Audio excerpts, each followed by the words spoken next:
Let's do this. All right. I am going to go off video so folks have a little bit more screen real estate for this. Thank you for everybody turning out today. First of all, I apologize if there's like any background noise or anything like that here. I was in a hurricane zone and we were talking this morning. I was saying that they called it a category 4, but it was 1 mile an hour short.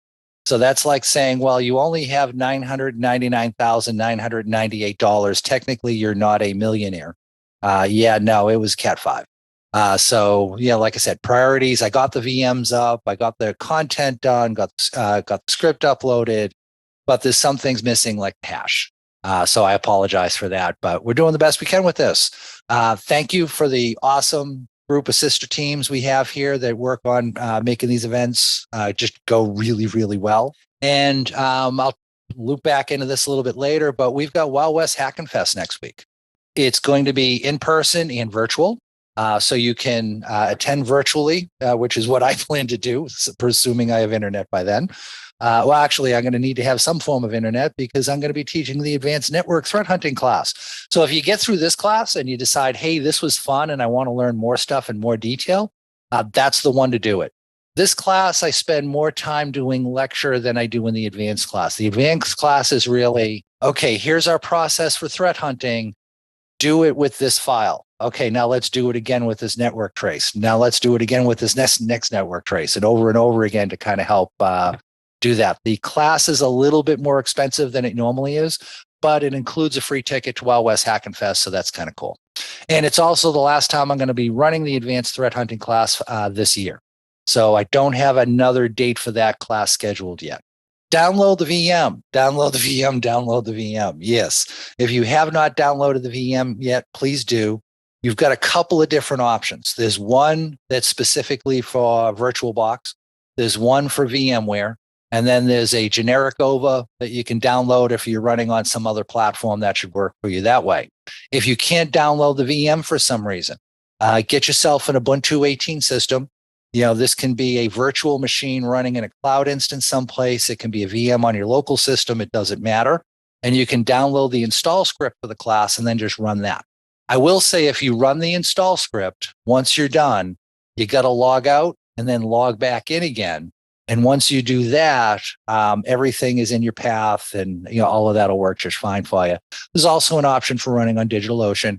If you're running one of our VMs, here's your login name, T-Hunt. Here's the password to use. All your base will belong to us. If you run the install script, your login is whatever your login is. You set that machine up. We didn't. But yeah, I would definitely get that going now because you don't want to have to deal with that once we get into the doing the labs. There'll be a break for 10 minutes at the top of each hour. Once we get halfway through the class, we'll do a 20-minute break. That gives you a little bit more time to, feed the kids, feed the dogs, check email, whatever it is you need to do. And there's a chat channel in Zoom, and I apologize, but I just don't have enough screen real estate to monitor everything at the same time. So I try to check in on that one, but really it's Discord that I monitor. So if you've got any questions, comments, or anything like that about the class, please go ahead and throw that into the Discord channel. We're in the live webcast chat channel. So we are on this server, Threat Hunting Community, and we're on this channel, live webcast. If you go to the content channel, here is all of the slides that I'm going to be covering today. All right. So that gives you some prep. Now, as we go through this class, some of what I'm going to talk about is subject to cognitive bias. What do I mean by that? There's some stuff that we've been doing for years. And I'll be honest, I'm one of the people that were doing it for years because people who've been here longer than us told us this is the way to do it. So we just kind of did it. And we didn't really, we're geeks. So ideally, we want to use the scientific method, which means we want to go in, we want to try something, and we want to measure the success rate to see, is this successful or not? And there's some things in security we just haven't really been doing that with.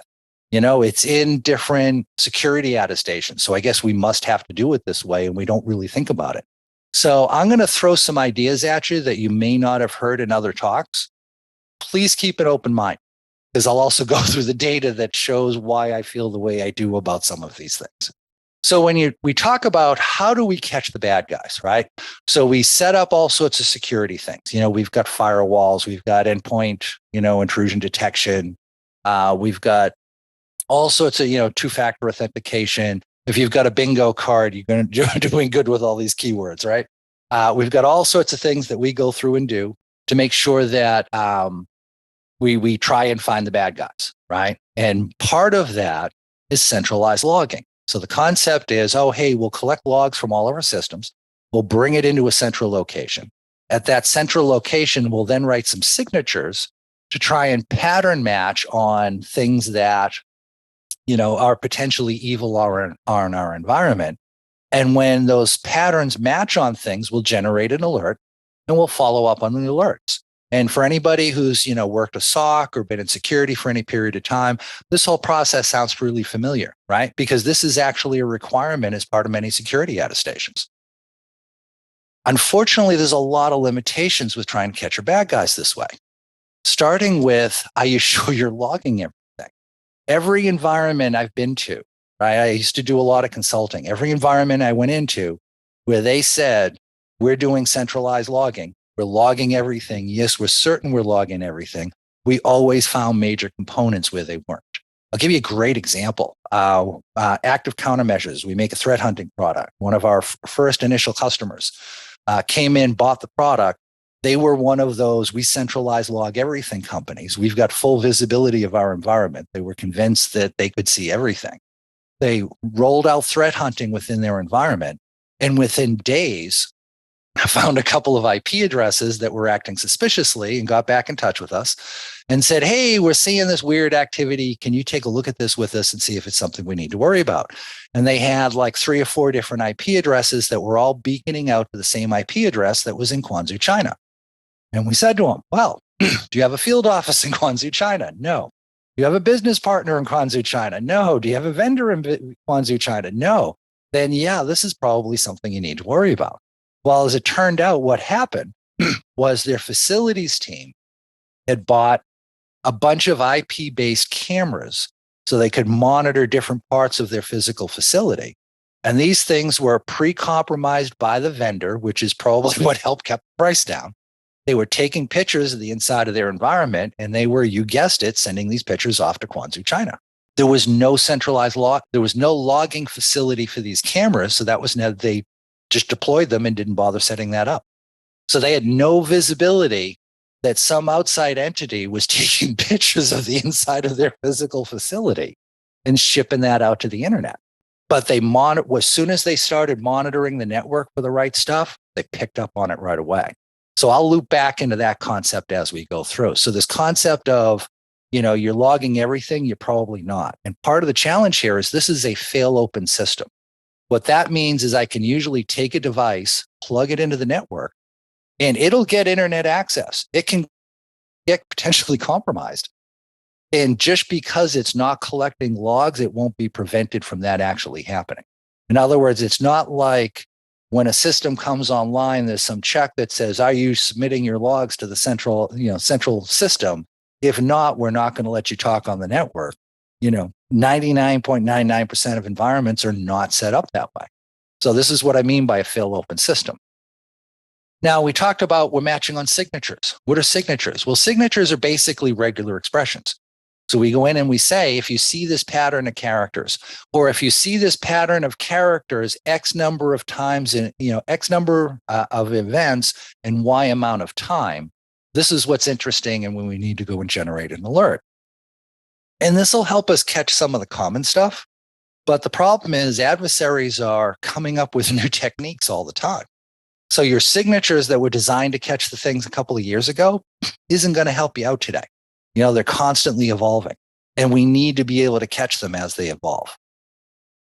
Someone said I downloaded the lab onto Ubuntu 22. Does it need to be 18? Yes, it does. Many of the labs we're going to do use a tool called Rita. Rita uses Mongo for a database. Mongo, we're having trouble getting that running on 20 and 22. So that's why we said 18 is what you want to go through and use for that. So here's one I want to make sure we spend some time talking about. Are we getting better at this?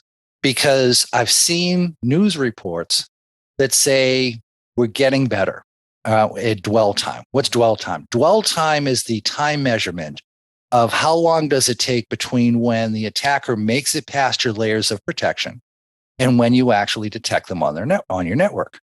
So imagine someone gets an email, they click something they shouldn't have. Your EDR software doesn't detect that that's malicious software. That system is now compromised. A command and control channel gets set up.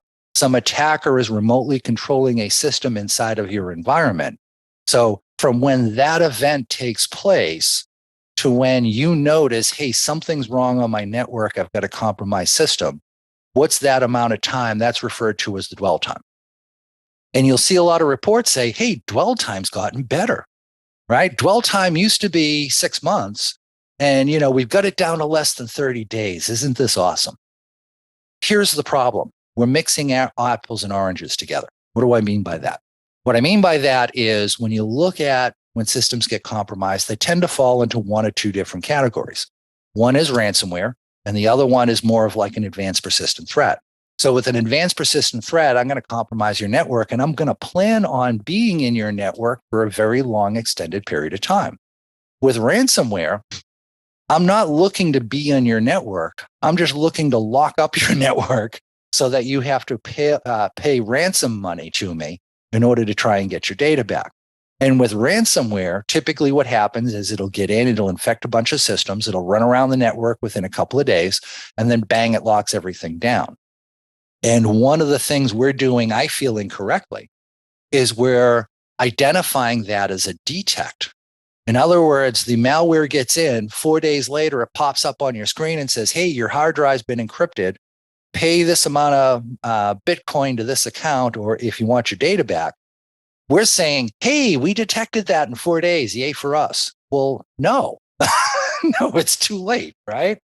But add in enough of those 4-day types of attacks, and now that 6-month number starts getting lower and lower. So it looks like we're getting better at this, when in fact, we're not. It's not like the ransomware gets in, we're finding it in a day and we're cleaning it out before something really bad happens. That's not what the case is here. The case is where, it's the equivalent of, so imagine someone breaks into your house, steals your television, and then comes back the next day and says, hi, just so you know, I'm the one who stole your television. And then your police say, hey, aren't we awesome? We're solving breaking and enterings within 24 hours. Because, this was solved in 24 hours. Well, no, it wasn't. The person gave it up. That's kind of what we're running in here. See this section in bold? This to me is the key. But drop shows no correlation to breach impact. What does that mean? What that means is when you look at the first set of numbers, how long is that dwell time? When you mix in the ransomware, the numbers get smaller. It looks like we're responding faster, right? It's gone from 6 months down to less than 30 days. But when you look at what is the cost of the attack, what does it take to recover? When you start looking at all the metrics that goes into dealing with an incident, those numbers are not getting any better. They haven't changed at all. Well, that doesn't make logical sense, right? If you think of it logically, if it was taking us 6 months to detect the attack before, that meant the attacker was running around in our network for 6 months. It's going to take X amount of money to recover from that. If we're now detecting things in 1/6 or 1/5 of that amount of time, it should take us less money to come back from that now, right? Because they haven't had as much time to bang through our network. And the reality is that is not the case. So the fact that the breach impact values have not changed at all tells me this number is skewed, right? We think we're getting better, we're actually not. And the tell is in what it's costing us to actually come back. So is log review threat hunting? This one kind of burns my backside a little bit because I'm sometimes one of them. So I'm going to put myself in the same category. So I've been doing security since the early 90s. Been doing this forever. We're probably close to 30 years. And one of the things you learn being a security person, and anybody who's been doing this for any amount of time knows, that this is a constantly evolving field, right? It's not like accounting. With accounting, I can go to a 4-year college, learn the Bernoulli dual book system, which has been around for like 2,000 years now. And I have all the technical expertise I need to do that accounting job until the day I die. Security's not like that. Security's changing all the time.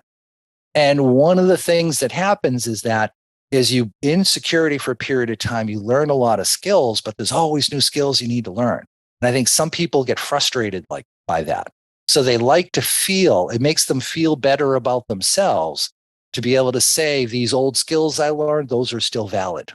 So you'll see a lot of people say, oh, threat hunting, that's just log review. I really honestly feel like that comes from they want to believe that because that makes the skills they have currently relevant, right? The reality is, no, it's not. It's not threat hunting. This is a new set of skills you need to learn. So don't get caught up in that, right? Don't get caught up in the ego part of that. When you pull back and you look at the data, we were just talking about the data, when you look at, well, why does it look like the numbers are getting lower? What happens when we look at the cost of recovery? It's pretty clear what we're doing just isn't cutting it here. So what should threat hunting be? So threat hunting is a proactive, and the key word here is proactive, meaning I'm not sitting back waiting for somebody to tell me I need to do something. I am going to regularly do something, right? I'm going to do a threat hunt once a quarter, once a month, once a week, once a day, whatever makes the most sense for my environment. I am going to go in and do a proactive validation of the integrity state of my systems. If you think about where we've been historically, right? Let's say you're a CIO or CISO, you're a CSO, and the owner of the company comes to you and says, hey, are we in a secure state? Are any of our systems compromised? What would your response to that be normally? Your response is normally going to be, I guess so, because we haven't seen any alerts telling us otherwise, right? Well, that's not true. Right? That's not validation proof, is it? That's just saying, well, I don't see any evidence immediately telling me I should think otherwise, so I'm going to hope for the best. That's what that means. With threat hunting is different. With threat hunting, I'm actively validating that system. So now when the owner of the company says to me, hey, are we in a secure state? You can say, yes, we have tested every single system connected to the network, and none of them have any indicators of compromise that we've been able to detect. I am very confident we are currently in a secure state. So it is an opinion based on data, not the lack of data, if you will. So threat hunting needs to include everything that's connected to the network. Well, this is kind of cool because the network becomes that, since it's stuff on the network we're worried about, starting on the network makes the most logical sense, right? So what is the purpose of threat hunting? The whole concept of threat hunting is to actually reduce that dwell time, not skew it based on phony numbers, right? The 4-day ransomware, making it look like it's better than it actually is. No. It's not by doing that. It's by going in and actively identifying these systems. We're not waiting for an alert to get triggered. We're going in and looking to see, hey, I'm seeing weird DNS queries coming off of that system all the time. We need to do a further investigation. We're doing that. We're not waiting for our SIM to say, alert, I matched on some regex pattern. That's the big purpose here. And by doing that, we can purposely reduce that dwell time because we're not waiting the 6 months until some outside entity tells us we've been compromised. We're actually identifying that compromise within, weeks, days, or hours, depending upon how often we're doing our threat hunts. What is not threat hunting? I have, so there's a lot of YouTube channels that like to talk about threat hunting. And it's funny, I'm not one of these people that screams at the TV and wants to throw things at it. But sometimes when I watch some of these threat hunting videos, I want to scream and throw things at my computer because everything that I have listed here is things that I've seen people say this is threat hunting, right? Oh, you get an alert within the SOC and you follow up on it. That's threat hunting. No, it's not. Because think about it. We said threat hunting is an active function. That is passive. You're responding to an alert. That's a passive function. So your litmus test, is it threat hunting or not, really is that passive active. that I was talking about. If you can say, I can sit back and do nothing until my computer tells me I need to pay attention to something, that's probably not going to be threat hunting. So what should threat hunting be? What does this need to go in and look like? So threat hunting needs to be an integrity check of every device on the wire. Our desktops, our servers, our industrial Internet of Things devices, our network gear, everything. We need to validate all of that. Well, this causes some challenges when we try to do it at a host level, right? Because what my Windows system logs and how it logs it is very different from my Linux system, which is very different from my Cisco router, which is very different from my IIoT device that is monitoring the temperature in one of the manufacturing machines that are out on the floor. Those are different platforms, different capabilities. So to try to do each of those at a host level involves a completely different set of skills. And that's one of the challenges we've dealt with. Now, we're going to talk about starting on the network, and that normalizes all of that. And I'll sink it back into that one later. But this needs to be a validation of everything. And what we want to do is we want to be able to come up with one or two dispositions. This says 3, but really there's 2. And that is, I'm pretty certain the system is safe. I'm not seeing any activity off of that indicates it may currently be in a compromised state. Or I'm pretty certain the system's compromised. We need to go into incident response mode and do a further investigation. Now, the third one listed here is I'm not sure. I'm not sure is not really a valid answer. I'm not sure simply means my threat hunt is insufficient to answer give me one of those first 2 answers. I need to augment or increase the functionality of my threat hunt to be able to come back and come up with one of these 2 dispositions. In other words, let's say I see some odd activity and I'm really not sure if it's something evil or not, and I can't figure it out. Well, I may now need to start monitoring what processes are talking on the network within that system so I can get better visibility of what's going on. So for example, if that strange traffic I see going out to EC2 turns out to be slack.exe, and I know we're a Slack shop, oh, hey, that's okay. I'm not going to worry about that. There's a business need for this traffic. That makes sense. I can safe list that and not pay attention to it in the future. But if I go in and I see it's 0x, 11AFE7.exe that's running out of the temp directory. Oh, wait, what? That makes no sense. I think we're going to have a bad day. I think that's a compromised system. So again, my third bullet item here, all this just says we need to modify our process to make sure we can come back to one of the first 2. So how do we deal with this? Because like I said, we got a bunch of different platforms. Well, we want to validate everything on the network. One of the nice things about the network is the great equalizer. When I look at TCP traffic coming from a Windows system versus a Linux system, there are some intrinsic differences between the 2. You may be familiar with the term passive fingerprinting. I got another class I teach called packet decoding. And in the packet decoding, one of the things we talk about is passive fingerprinting, the ability to identify what is that operating system based on the values it sets in certain fields within the IP header. It's something that, to me, is kind of cool to be able to go through and do. So there are little intrinsic differences, but for the most part, IP is IP. The way a Windows system is going to mostly communicate with another host out on the internet is the same way a Mac's going to do it, a Cisco router is going to do it, any of my other IIoT devices are going to do it. It's all the same. So if I start with the network, I can start with one set of skills that allows me to solve that problem of, are my systems compromised, yes or no? Because the same way I'm going to threat hunt a Windows box is going to be the same way I threat hunt a Linux or a Mac, or at least right up until I might have to start looking at some local processes. Then some things might change, but I'll loop back and talk about that one a little bit later. So if I start on the network and look for some of those things that are indicative of a system being compromised, what are some of the things indicative of a compromised system? Well, the most glaring is a command and control channel, sometimes referred to as sometimes I've seen it referred to as CNC, but usually it's referred to as a C2 channel. So when you hear somebody talking about a C2 channel, what they're talking about is a command and control channel. A command and control channel is the way the attacker manages that system that they've been able to get their malware on, because your user clicked something. Typically, it's because your user clicked something they shouldn't have. That launched the malware. They now set up a reverse socket connection, and that allows them to control the machine. I'll talk more about how C2 channels work a little bit later.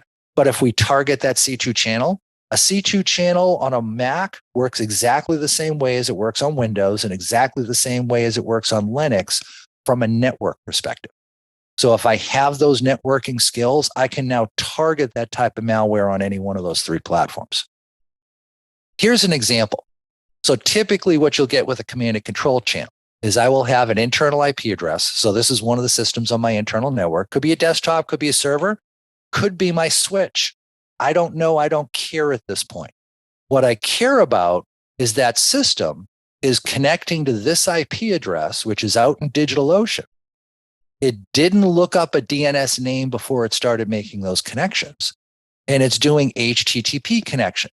Over this 24-hour period of time, it connected to that system 9,000 plus times. Now, look at this graph on the bottom, because for me, this is the real tell with command and control. My x-axis is time. Every one of these blocks here represents a 1-hour period of time.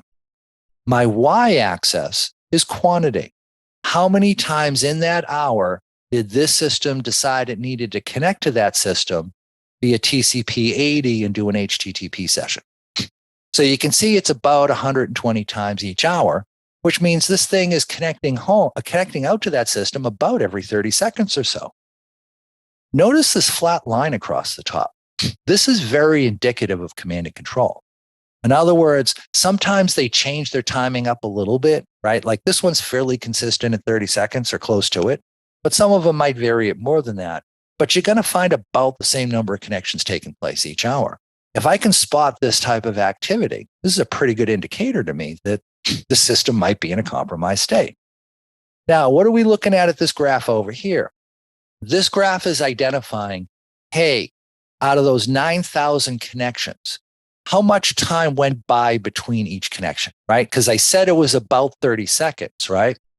Well, as it turns out, it was 30 seconds 800 times, but it was 29 seconds 1,000 times. It was 28 seconds 1,000 times. It was 27 seconds 400 times. And it was 31 seconds. I'm just going to round and call that maybe 50 times, 20 times, somewhere in those range there. Notice what it's doing. It's not calling out an exact time interval each time. It's varying its timing up a little bit. Why? This is a technique that attackers use to try and avoid some command and control detection devices. There's a common algorithm a lot of them use that as soon as you start doing this is what's referred to as jitter. Jitter is just, I'm going to change the timing up a little bit. I'll get deeper into that when we start talking about beacons. But this is just jittering the timing a little bit to try and make it harder to detect. Well, but when I look at this graph, it doesn't matter they jitter their time. This sticks out like a sore thumb, right? Very repetitive calling out. Now, if this turned out to be, again, an EC2 instance and it's Slack calling out to it, yeah, this is probably fine. But if I can't figure out what's the business purpose for this, what's the business need for this connection taking place, there's a problem. What might a business need be? Well, I mentioned Slack, right? What if it's a Windows system calling home to Microsoft to check patches? That's legitimate, right? What if it's one of my Macs or one of my Linux systems or my Cisco router calling out to a network time protocol server to check and see what time it is? Well, there's a business need for that too, right? So what I find is when I first threat hunt a network, I run into a number of situations where I can explain away the connectivity because there's a business need for it. And what we do is we safe list it. Safe list it just simply means, hey, I don't want to see this in any future threats. I know this type of connectivity is okay.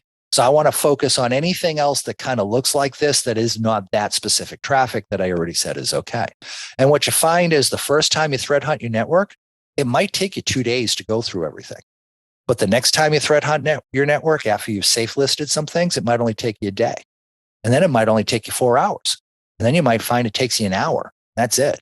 And then after that, you're only monitoring for new changes, meaning that, hey, if It's never happened before, but now all of a sudden, something has a persistent connection like that. Bang, I want to pay attention to it right away.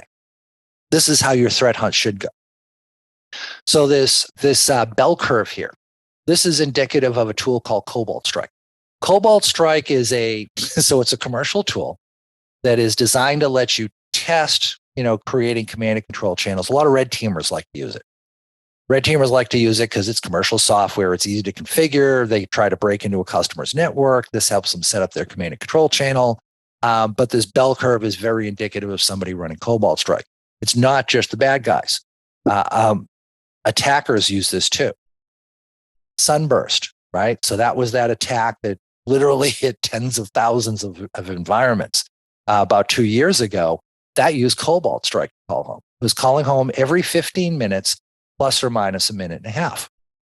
Well, that's about 4 times an hour, Chris. Yeah, it is. And you could still do this. You'd see the number 4 here instead of 120, but you'd get the same flat line, even with something like Sunburst, which was very advanced nation state software. But imagine I go through this, right? And I say, hey, it's connecting out to DigitalOcean. I don't understand what's going on here. I think it looks suspicious to me, but not enough to hit that big red incident response button. What can I do? One of the things you can do is you can try and, what should you be monitoring on your endpoints when you can put monitoring in place?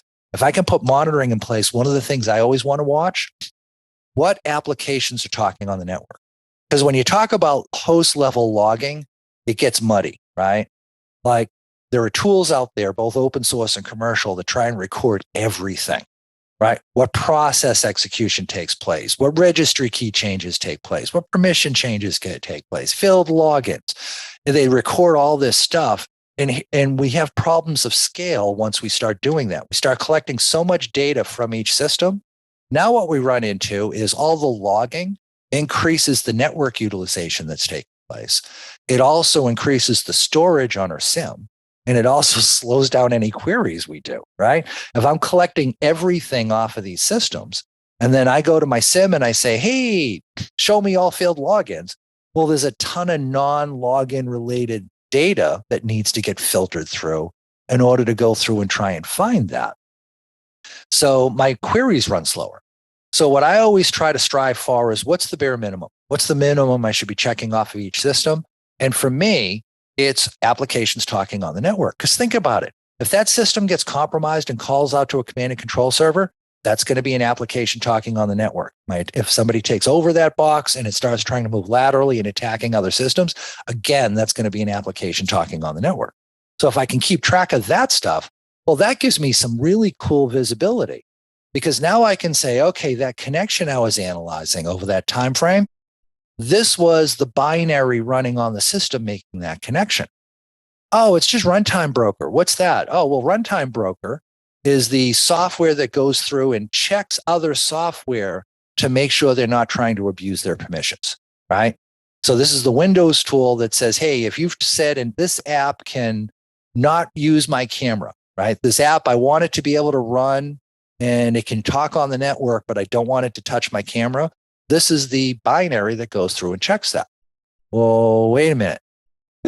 That binary, as we saw, was calling out to DigitalOcean. That makes no sense, right? Why would a Windows binary that checks permissions find it necessary to connect out to DigitalOcean and not query a name on the way, but do a direct IP address connection? That makes no sense at all. So being able to identify the binary making those connections, that can go a long way towards helping to resolve, is this something I need to be concerned about or not? Now, for me, there's a passive active line. What do I mean by that? Passive active line is everything we do as threat hunters should never tip our hand to an attacker. For example, we said that having this information would be super useful, right? Don't do it in the middle of a threat hunt. In other words, let's say I see this and I'm already monitoring connections, what applications are making network connections. Great. Now I can go to my elk stack or whatever I have running and see what that binary was. But if I see this and I don't have visibility into that system, and I need it, I need to go into incident response mode before I go making changes on that system. Why? Because when we're threat hunting, it's us and we're making choices and we're making the best choices we can with the skill set we have. But when you go into incident response, you get people with multiple disciplines throwing around ideas, and it's going to help keep you out of trouble. I'll give you a perfect example. I've seen way too many environments that when they detect a system has been compromised, the first thing they want to do is isolate that system. It makes logical sense, right? I detect a system's been compromised. I'm going to isolate it off to the side so it can't attack other systems and I can monitor everything going on. Makes perfect sense. Here's the problem. The problem is most of the attacks I've been brought in on, they don't own just one system. They own like a dozen or more.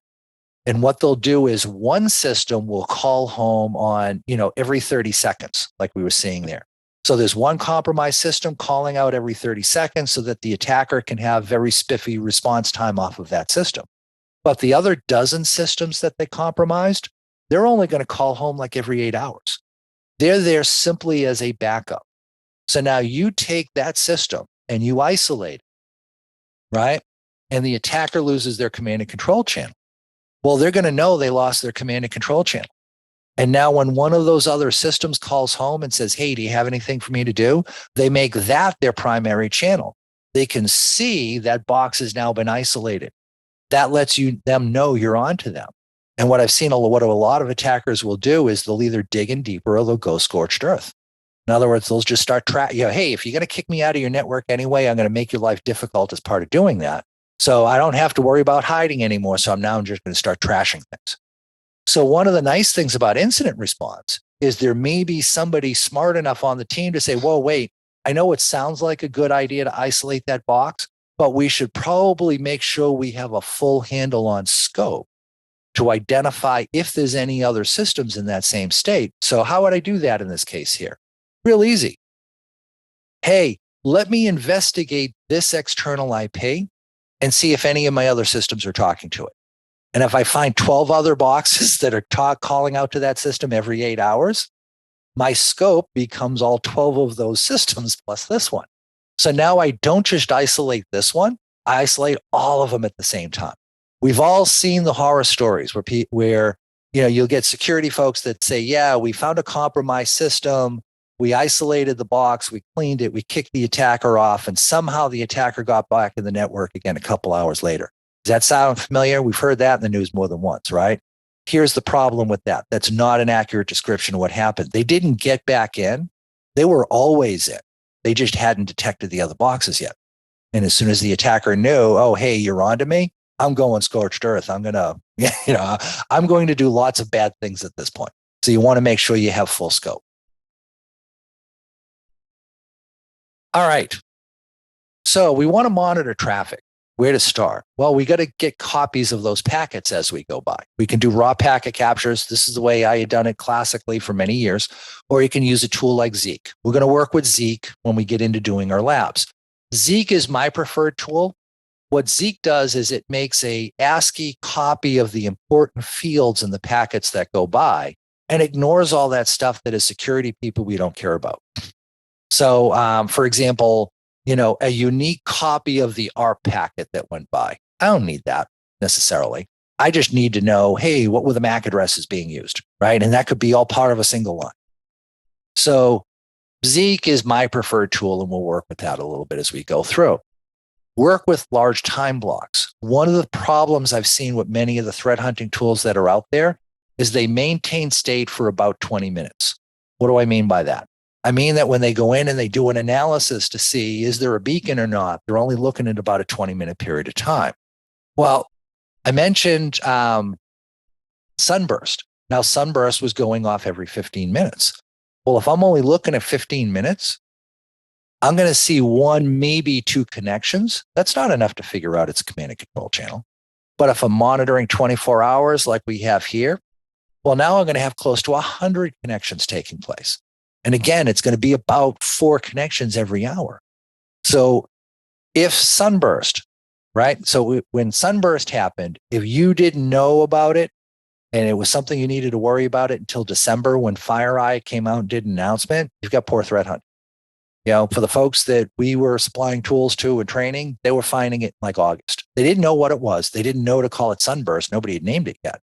But what they knew was their SolarWinds server, once they software updated it, was calling out to an IP address in Europe that had never done that before. It was calling out on a regular basis 4 times each hour. And SolarWinds didn't know anything about that. They had no business explanation for that. So what those environments did, they simply set up a firewall rule. Don't let it talk to that IP address anymore. Problem solved. Now they don't have to worry about being in a compromised state. So we want to be able to start grabbing packets, 12 hours minimum, 24 is probably more ideal. If you're in a very high secret type of environment, you might need to work with bigger data. But for most of the commercial environments I've dealt with, having 24 hours gives you good visibility. I keep mentioning sunburst. Why? Because sunburst is validated nation state level attack. And it's from a nation state that is, one of the top 5 for attacking people in the world. If you can detect that type of an attack, you've got a really good threat hunting process for most commercial organizations. Now, if you're a 3-letter government agency or something top secret, you may need more visibility than even that, which means you might need to collect more data because it becomes worthwhile to spend that much time compromising it. For a commercial entity, it's only worth a certain amount of time. And one of the things that I like to do is kind of work with a scoring system. Now, I kind of walked away from this a little bit the last time I taught this class, and I'm bringing it back up again because you need some sort of a metric really to kind of help you figure out what's going on. In other words, if I'm seeing that persistency of connection and I can't identify a business need, I need a point to be able to say, I need to respond to this. I need to assume we're in a compromised state. We need to go in incident response mode. Because one of the things I see happen with folks is you can get wrapped around the axle. You can get yourself into a situation where you're like, well, I see this thing that looks suspicious, but I see this other thing that's not. And then this thing that is, and this thing that's not. And you go back and forth. If you kind of assign point values to things, hey, it's got a persistent connection. I'm going to assign 60 points for that. I can't identify a business need. I'm going to add another 20, 25 points in for that. Anything that hits 100 points or higher, that means, hey, we're in incident response mode now. This helps you make decisions so that you're always executing on one of those 2 objectives we talked about. Is it compromised? Is it not? You're going to end up in that 3rd category. I'm not sure, far less often. And you'll have major and minor modifiers. So for example, the fact that something is persistently calling out to a host, that's a major modifier. That should increase the score a large amount. But if it's something like, the user agent string it's using or the J3 hash it's using is unique within my environment, well, that should be a minor modifier, right? Because it's unique, it's different. So that makes it a little interesting. But we all got one-off stuff, right? So that may not actually be something we really need to be concerned about. So if it's, combined with something that's a constant communication channel, yeah, that just makes it stick out that much more. But if it's that by itself, yeah, it's probably not worth paying attention to. So what does a threat hunt look like? Here's your process order. So these are the steps we're going to go through, and I'll dig into these in deeper detail as we go through.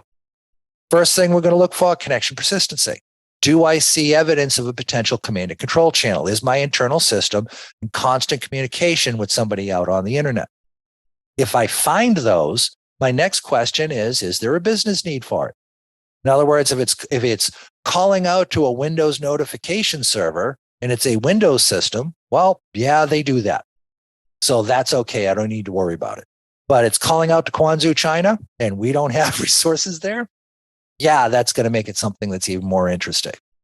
We then want to next look at, so if we haven't gone into incident response mode yet, the next thing we would do is look at the protocol to see, is there anything odd about the way this thing is communicating? Is it connecting a couple of times each hour and it's asking for exactly the same URI each time and the user agent string doesn't make sense?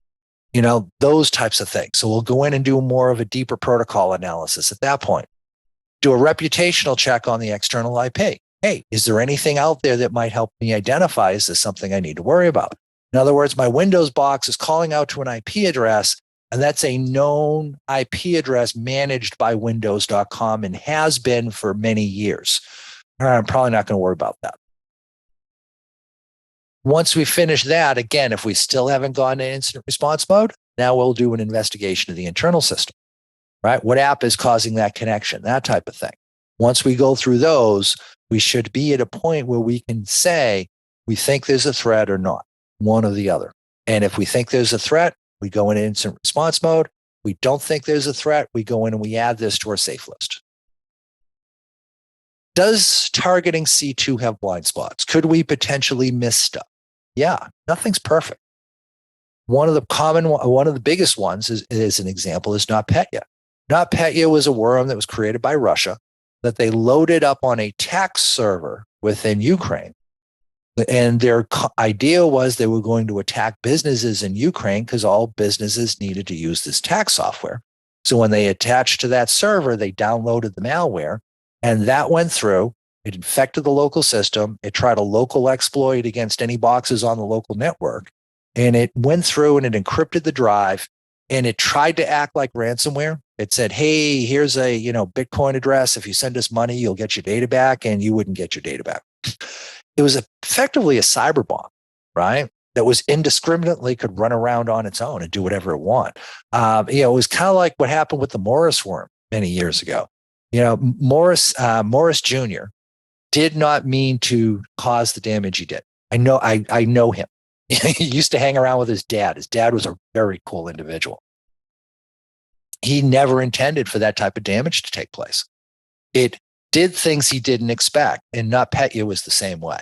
So these don't happen very often. What happens is we learn these things can damage things we didn't expect them to, and we stop doing it.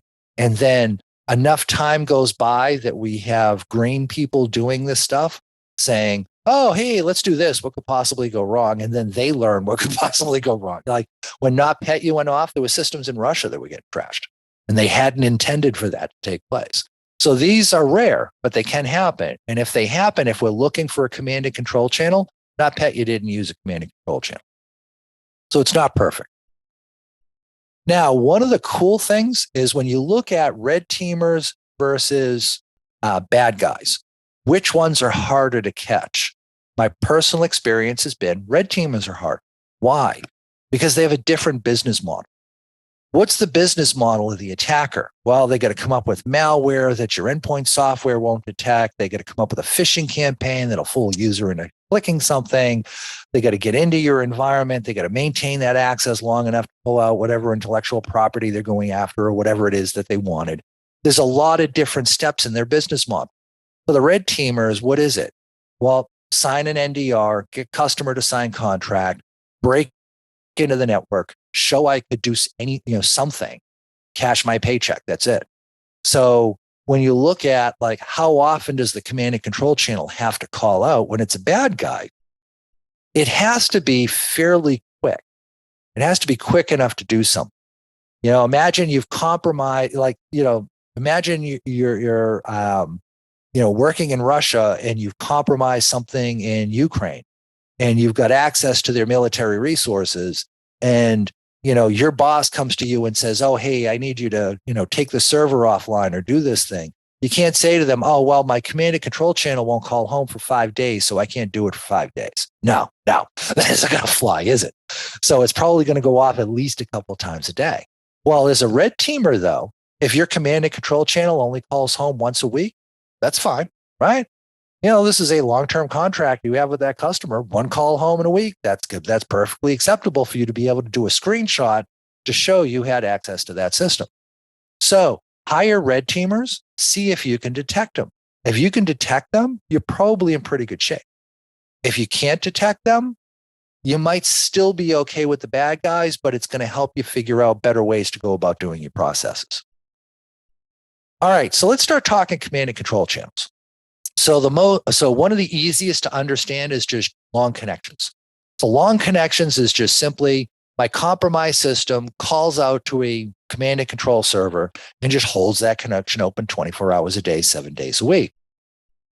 This works. This is actually pretty stealthy because it's just connecting out once and that's it. It's not like it's connecting thousands of times per day. So a lot of times these can get missed, and not many things will tell you these connections are taking place. Firewalls don't log this. Firewall won't log, even if you go in and look at the state table, how long has a connection been running for? It'll tell you the last time it saw a packet in a session, but it won't tell you when that session actually initially originated. So these can be hard to track down if you don't have the right tools. Zeke with the right tweaks that I'm going to tell you about will do this. Zeke without the right tweaks won't. So we'll talk more about that later.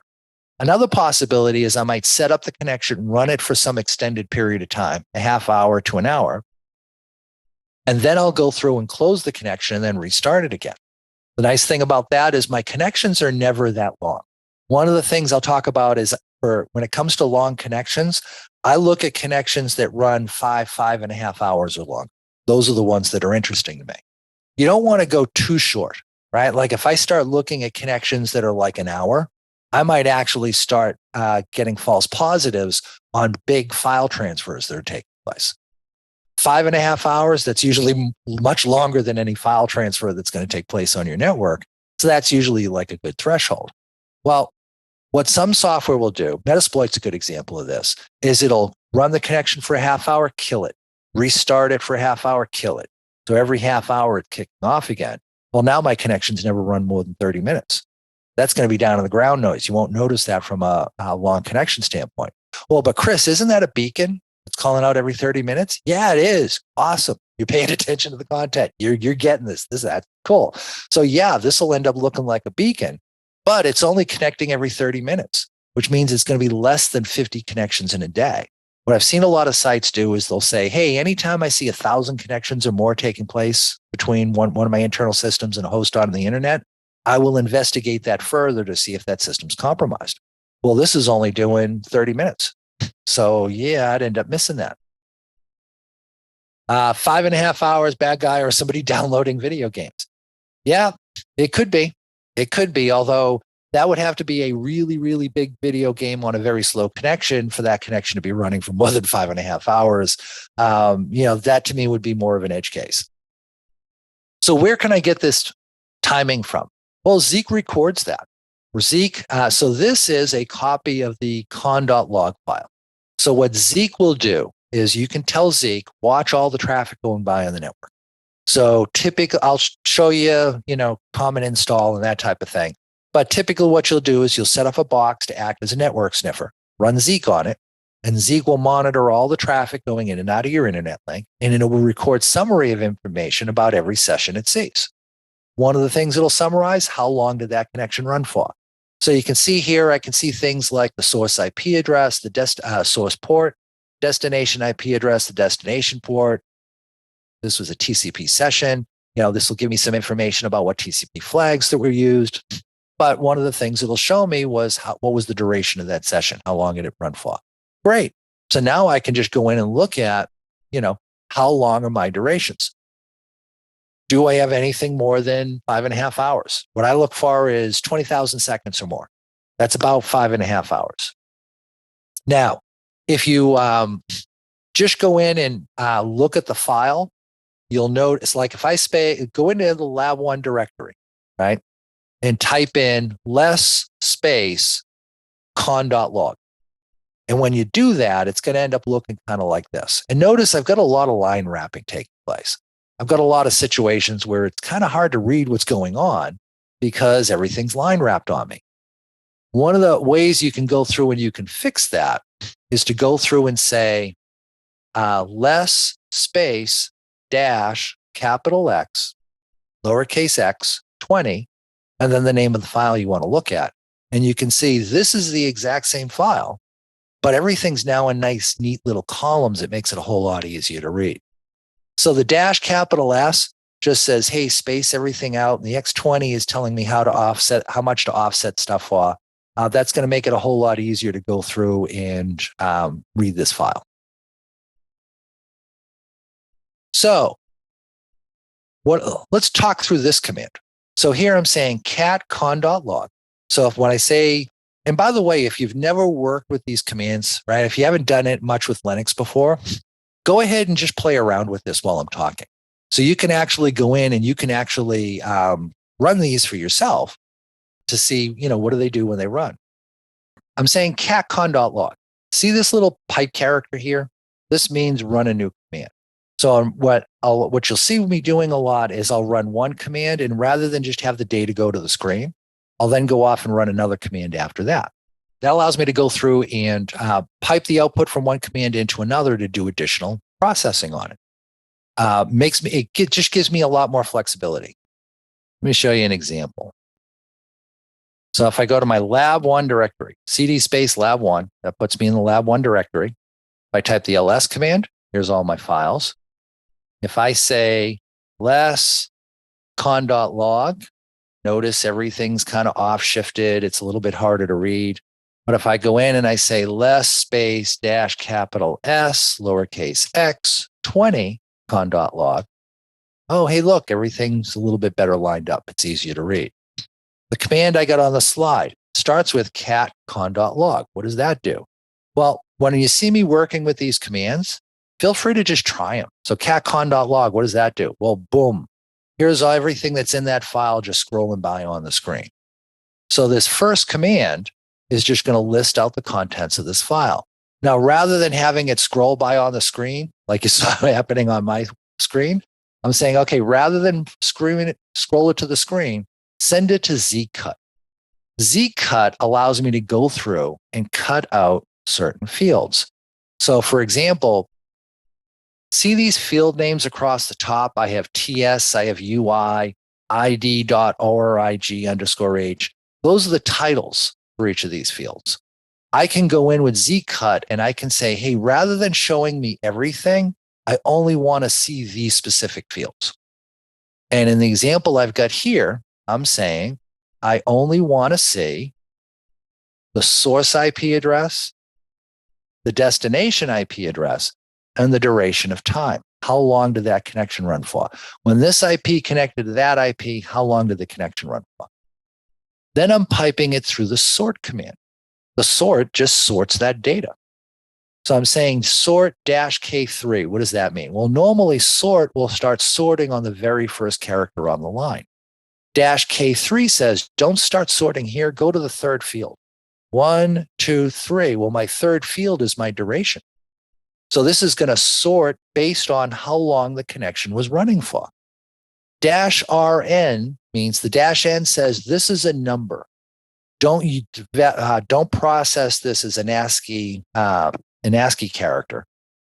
Use this as a number.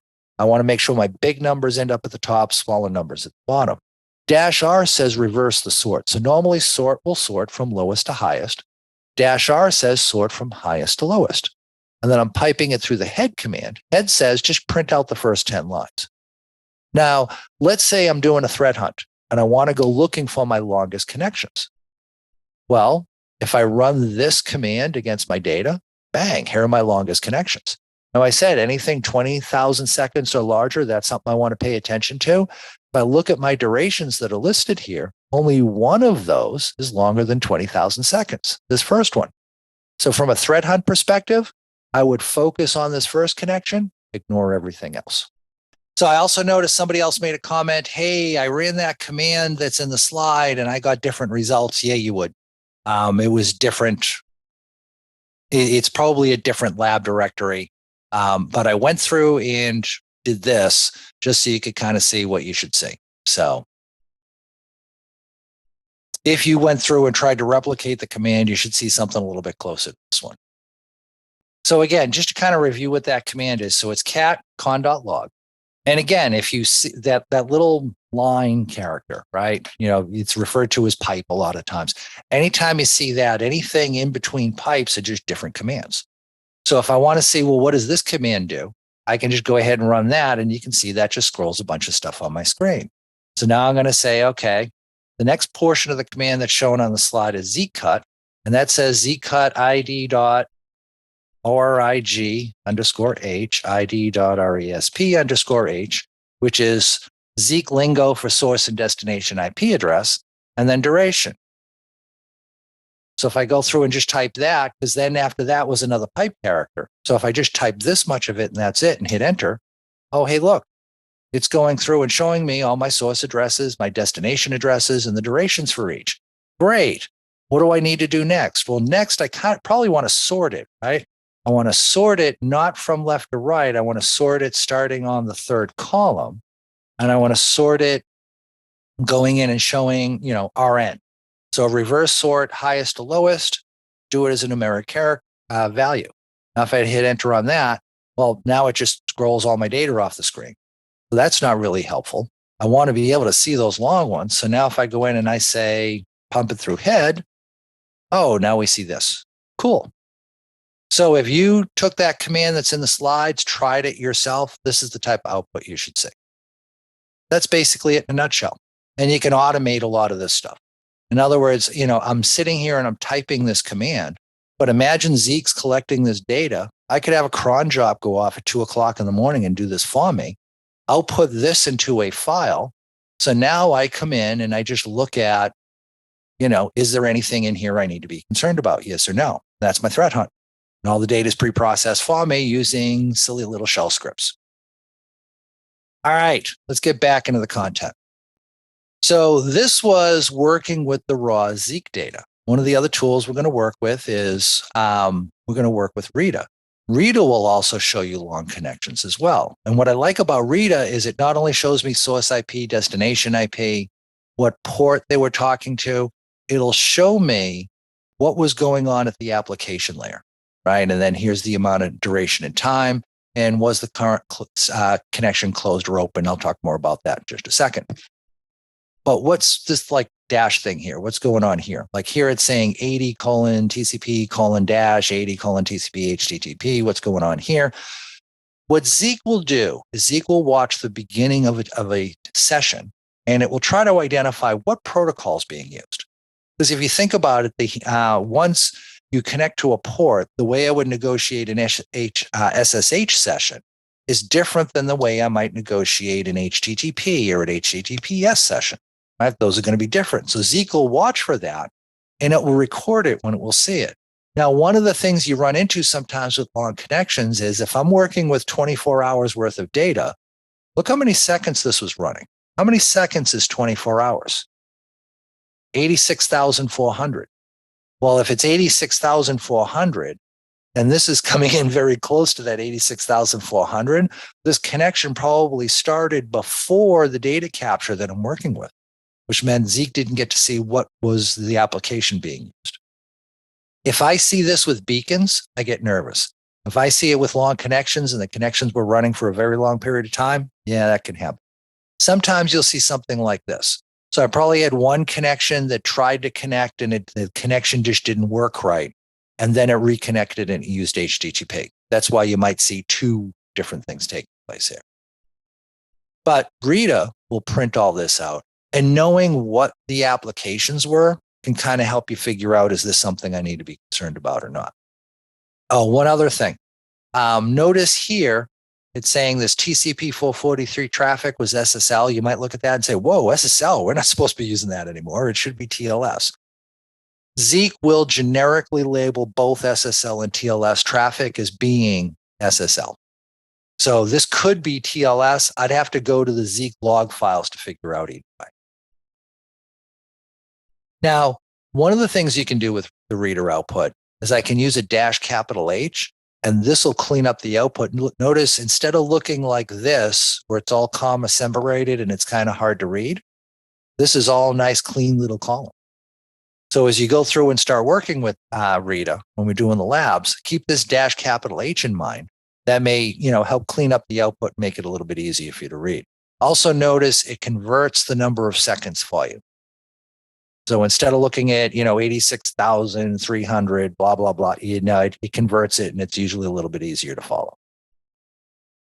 So we want to be able to track long connections. We said Zeke has that duration field. Great. That makes that easy to go through and find it. Rita uses Zeke logs to do its magic. So it's able to report duration. Is there any other places we can get duration from? I mentioned firewalls. No, they look at last packet, not when it started. This is actually when I first started looking at getting the duration of a connection, I said, oh, this will be easy. I'm sure there's lots of tools that do this. And as I started looking into it, I realized, no, not many tools do this at all. This is actually kind of hard. So Zeke's your friend there. Now, the other thing we can run into so in the previous command, it looked for all files in the lab1 directory. So it's not looking for all files. We were only looking at con.log here. Now, if I do ls, yeah, that's showing me all the files that are in that. And we'll talk more about some of these later. All right. So when we talk about a system calling out to a command and control server, one method of establishing that communication is with a long connection. The most common one, though, is using a beacon. So a beacon is just the system will connect out to the command and control server. It'll look to see, is there anything in my queue? Is there any commands I need to process? And if not, it'll just simply close the connection, wait some period of time, and then call back out again. Sometimes it's to a single IP address. Sometimes it might be to multiple. We'll kind of talk about each of these as we go through. So how does command and control work? So imagine this is one of my internal users, right? And an attacker, this person over here with the little pointy hair, they send them an email that has some malware either attached to it or on a link, or they get this user to click something they shouldn't have. That's now installed malware on this system. Well, the attacker can't get to that box directly, right? Because there's a firewall in the way. This has a private address. So they can't just connect to that box now that it's compromised. So how are they going to run? How are they going to manage that box? How are they going to interact with it knowing they can't get there because the box probably has a private address and there's a firewall in the way? Well, what they do is they use an intermediary referred to as a command and control server. In this case, the malware simply calls out to that server on a regular basis. And it just says, hi, I'm here, I'm compromised. Do you have anything for me to do? If the answer is no, it just pauses for some period of time and then calls back in again. Hey, do you have anything for me to do? No, I'll go back to sleep. Do you have anything for me to do? No, go back to sleep. Hey, do you have anything for me to do? No, go back to sleep. Now, when the attacker wants to do something on that box, let's say they want to list all running processes on that box, the attacker connects to the command and control server and says, hey, for this compromised system, I want to submit a job to its work queue. I want to go in and I want to say, list out all the running processes for me.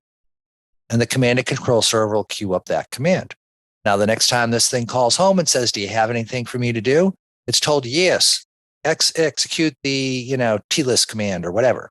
Execute this command. Now the malware will execute that command and then take the data that's a result of running that command and exfiltrate it out as part of that same session. Now the attacker gets to see the results of that running the command. So there's a little bit of a pause when they're working because they got to wait for the next time this thing calls home, but they'll get a results of what they wanted to do. So I said, if you make this too long, managing the system remotely becomes a pain, right? If they had to wait a week, that isn't really helpful. So this is effectively how beacons work. Now, there's variations off of this you can run into. So for example, let's say I am a savvy attacker and I take my command and control server and I put it behind a CDN network. I put it behind Amazon. I put it behind, whoever. Well, this makes it much harder to detect command and control because here, this system, when it got compromised, is sending all its traffic to a new IP address on the internet. And all the traffic between these two IPs is all my evil traffic. Here, it's a CDN network. It's Akamai or something like that. So I've probably already been talking to these Akamai CDN servers because there's legitimate companies that use them. So some of the traffic going to these systems is evil. Some of it is not. Some of it is my command and controls traffic. Some of it might just be my Windows systems looking for patches. So I've got traffic spread out across multiple IPs. I've got good traffic mixed in with evil. How do I find this stuff? And there's a couple of ways I can go through and do it. One of the things I can look at is what's my SNI, right? My SNI is when this system connects up to this proxy, it's saying, hey, I'm actually trying to get to this Windows server. Well, now I know this connection's actually going to the Windows box. But 5 minutes later, when it connects up and says, I'm trying to go to foo.evil.com. Oh, well, I know that connection is associated with it trying to talk to this box back here. So there's ways to kind of extract this information out. Now, when I talk about detecting beacons, there's a couple of ways we can do it. One is based on timing. We look for that repetitive pattern. I talked about that. All right, I showed you the little bar chart for 24 hours. Hey, if you can draw a flat line, that's a beacon. That was doing my beacon analysis based on timing. If I see a repetitive time interval, that's going to be a beacon. Jitter, I talked about that. Jitter just goes through and varies the timing a little. So rather than in the example we saw, it looked like it was calling home about every 30 seconds, but we saw it wasn't always 30 seconds. Sometimes it was 29, sometimes it was 31. It was varying the timing a little. That's what's referred to as jitter. Jitter is just don't do the same time interval every single time, mix it up a bit. And the reason malware will do that is that most tools, most threat hunting tools, use k-means clustering. K-means clustering is just simply a math algorithm. It's designed to find repetitive patterns in large data sets. So imagine you had 1 million connections go out to the internet yesterday, but buried in there is one internal system talking to an external IP address and doing it every 30 seconds, exactly at 30-second interval. Well, that's a repetitive pattern. So it's going to go through and it's going to detect that. Well, what if I go through and I say, hey, I'm going to connect once per minute, plus or minus 50%. Well, plus or minus 50% means that no more math. Yep, sorry, we got some math on this. Plus or minus 50% means that my connection interval might be as short as 30 seconds. It might be as long as 90 seconds. Well, k-means will look at that and say, that's not an exact pattern anymore. I'm not going to detect that. So jitter helps you get by all those tools trying to use k-means clustering. Well, here's a dirty little secret. If the connection isn't exactly at a specific interval, if it's using jitter and k-means doesn't work, most of those tools have to fall back on pattern matching, writing signatures to catch it, which means they can catch command channels that they've seen in the past, but probably won't catch the new ones that show up. Ooh, I hate it when that happens. But like I said, if I plot this stuff out over time and I can pretty much draw a flat line across the top, oh yeah, it's beacon. That's something I need to go in and investigate further. So if I go through and we looked at this, if you look at plotting out how often are you seeing a specific time interval, if there's no jitter, it's the same time interval each time. So in this graph here, every second there was almost 70,000 connections. So they're all one time interval only. But here we can see they're getting varied up. Here's the one we looked at earlier. We talked about, the jitter is plus or minusing a couple of seconds. Look at this one. This is one where they put a lot of time into trying to randomize the connection. There's no, here we mentioned, Cobalt Strike is a bell curve. There's no bell curve here. This is the most random connection I've ever seen for a beacon. This is the best job I've ever seen somebody do at trying to randomize their connection for their C2 channel.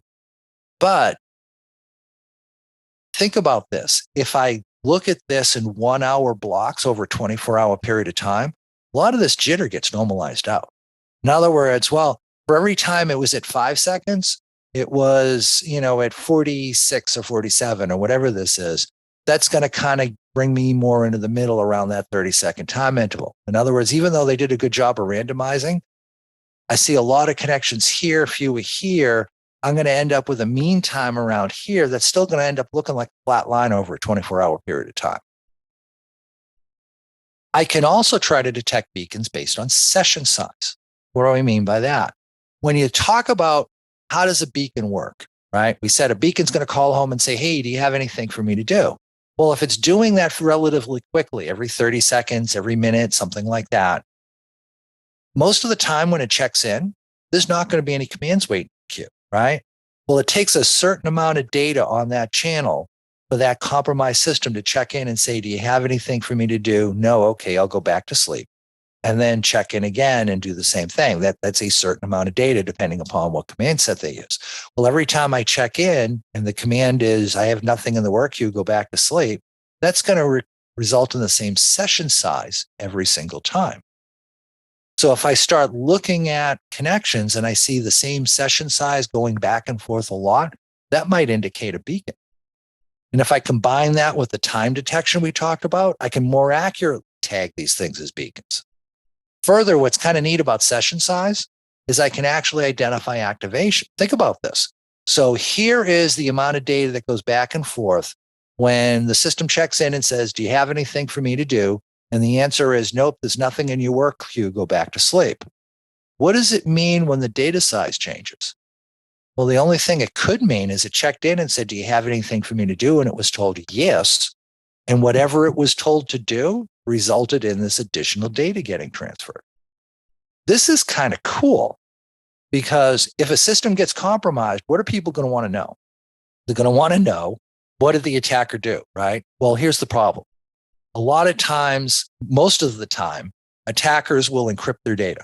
And in fact, what we see consistently is they will encrypt their data and then they'll run it through an SSL session. This is the other thing I'm seeing is there's a lot of vendors that are trying to sell you SSL intercept boxes to figure out if you've been compromised. And I had an interesting conversation with one of those folks, because what they're doing is they're saying, encrypt your traffic to our box will decrypt it. Our box will check for, potential signs of compromise, and then it'll re-encrypt it again, and then it'll send it off from there.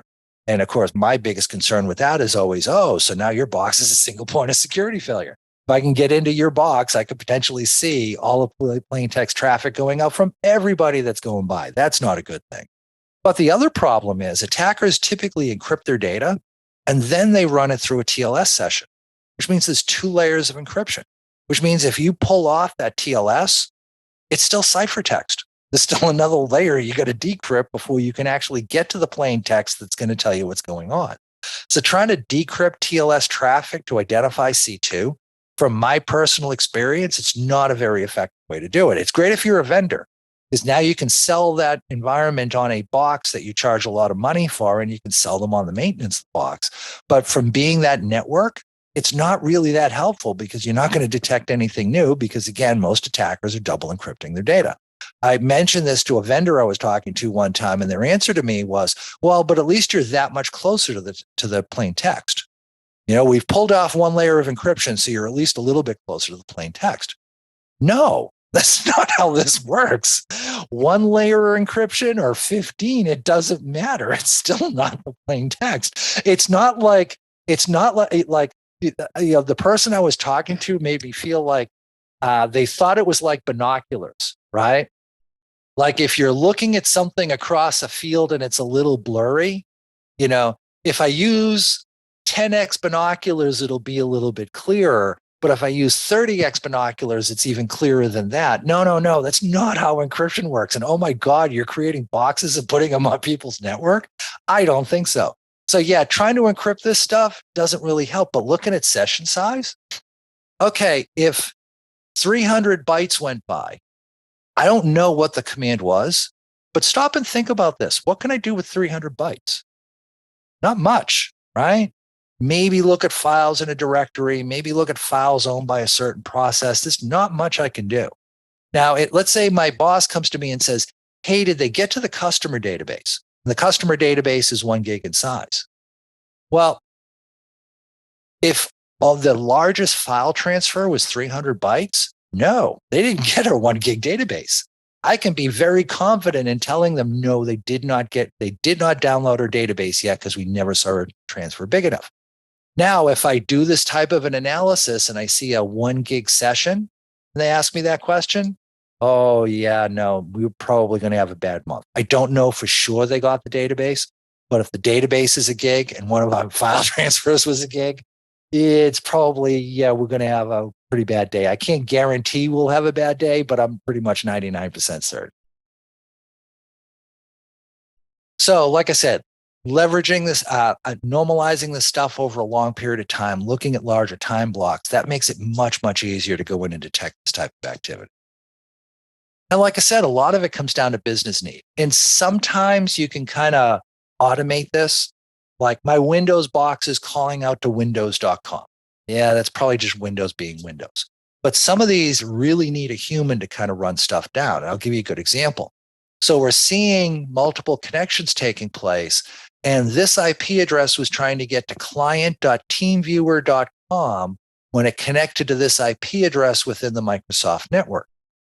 So they were trying to get, so this system's calling out to TeamViewer. Is that okay?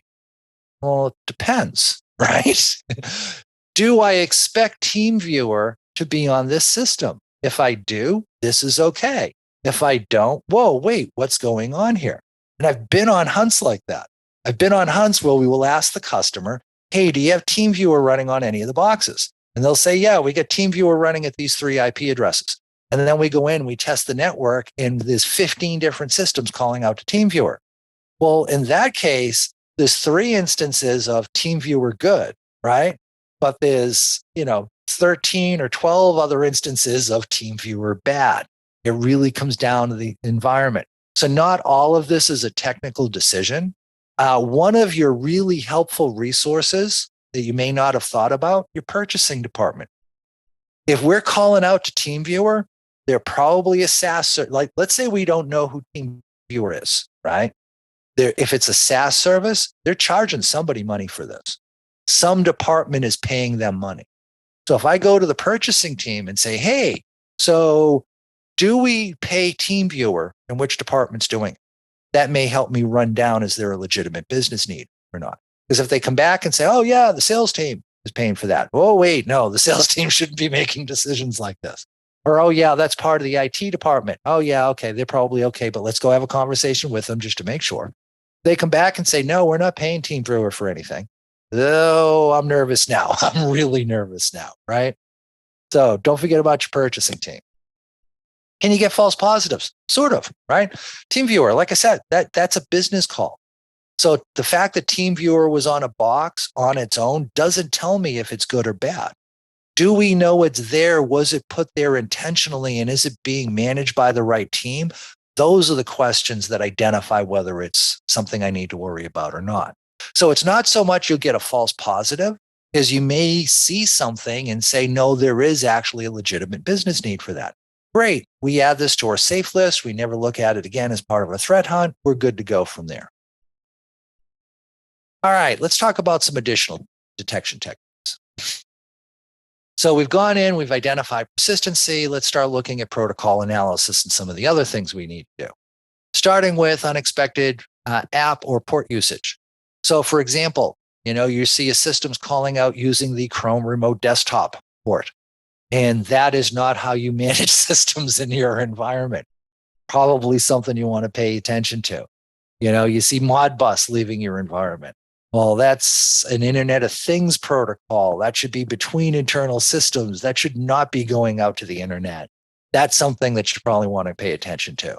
So anything going out to the internet, there should be some sort of legitimate business need behind it.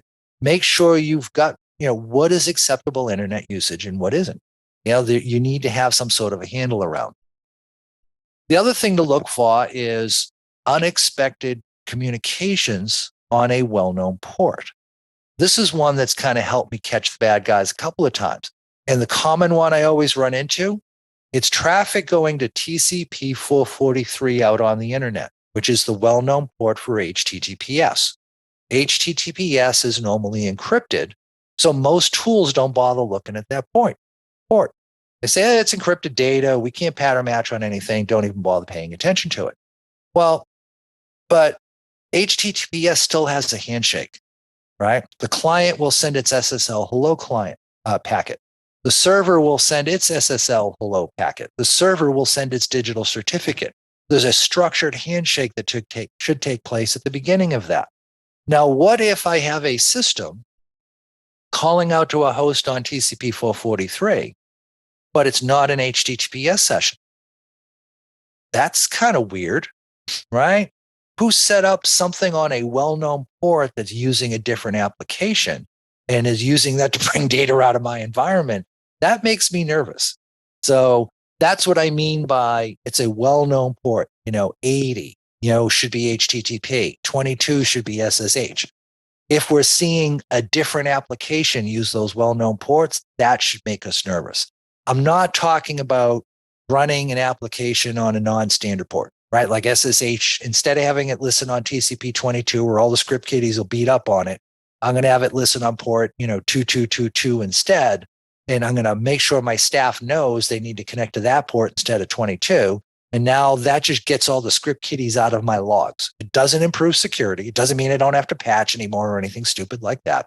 No, it's going to go through and it's going to identify that, all this does is just keep the script kiddies out of my logs and that's it. So I'm not worried about that. What I'm worried about is well-known port, but something else besides the well-known application is using. And what's kind of cool about Zeke is Zeke decodes about 55 different applications. And if there's something you use that you don't see, it's actually fairly easy to write protocol analysis for these things.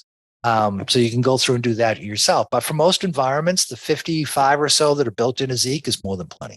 They're all the standard stuff you're going to try and send out to the internet. But it won't be, anything missing is probably something you don't want to pass to the internet anyway. So for example, I noticed they still don't have a decoder for NetBIOS over IP. Hey, well, oh my God, I hope you're not doing NetBIOS over IP across the internet. That would be really bad. So here I'm catting con.log again, pumping it through Zeekcut again. Source destination IP address. The last example we looked at, we also cut out the duration field, right? Here, instead of cutting out the duration field, I'm looking at what port was this traffic going to, what protocol was in use, TCP, UDP, ICMP, whatever the case may be. What did the application decode as being? Is it HTTP, HTTPS, SSH, whatever the case may be? And how many bytes went in each direction? And then I just pumped it through column space -T to clean up the output, make it easier to read. And then I just printed out the first 10 lines. So here I can see I had an internal system talking to an IP address on the internet, TCP port 80, and it was an HTTP session. Cool.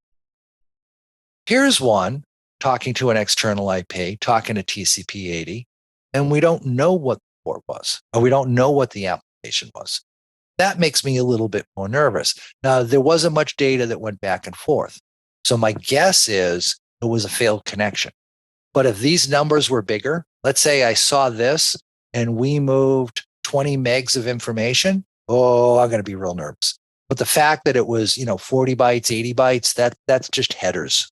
That's not much data. But being able to see what the application layer was can be super handy. Unexpected protocol usage. So sometimes what you run into is they're not breaking the protocol communication rules, they're bending them a little bit.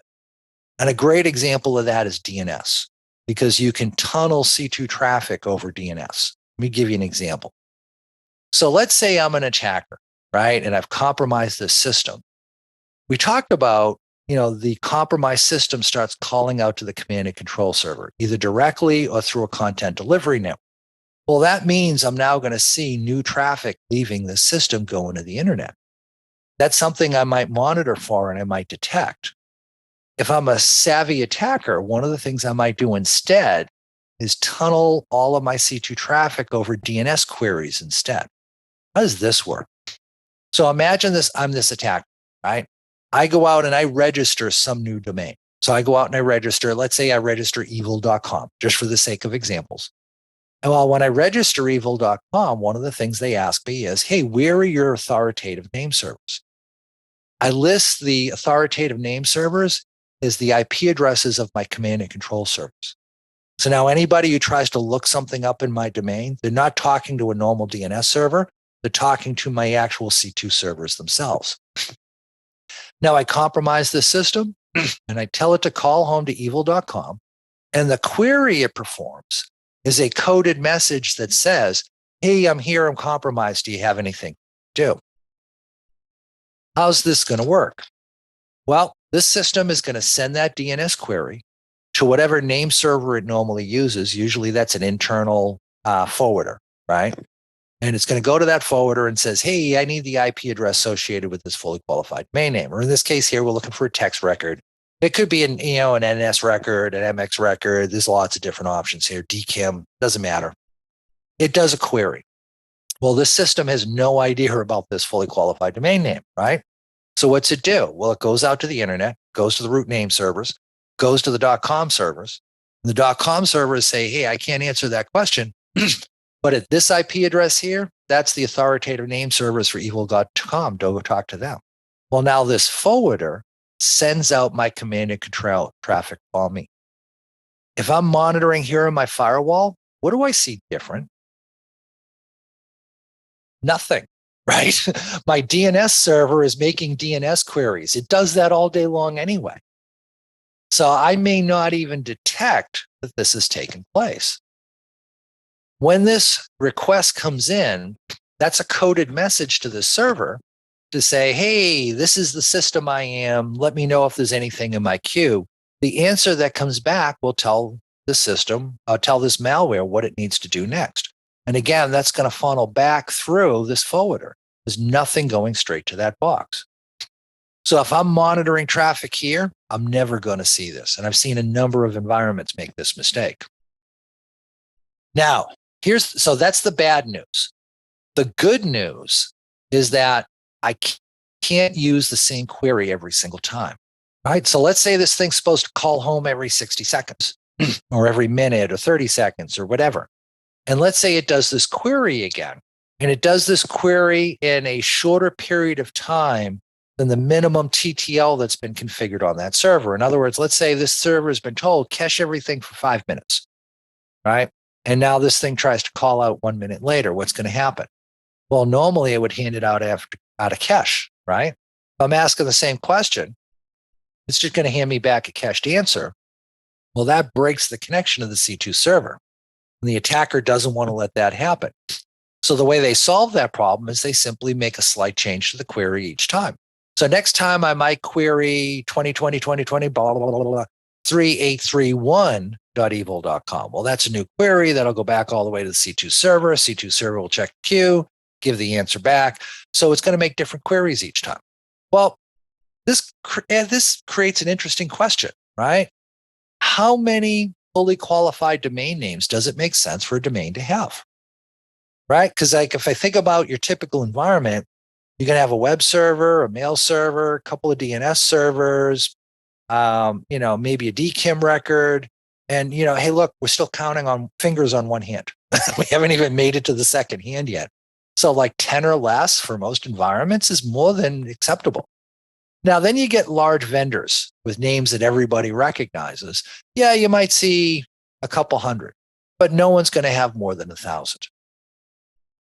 So 1,000 if I recognize the name, 10 or less if I don't. I use that as my threshold to say, hey, anything that exceeds that, I'm going to go in and pay attention to it because that might be an example of C2 over DNS taking place.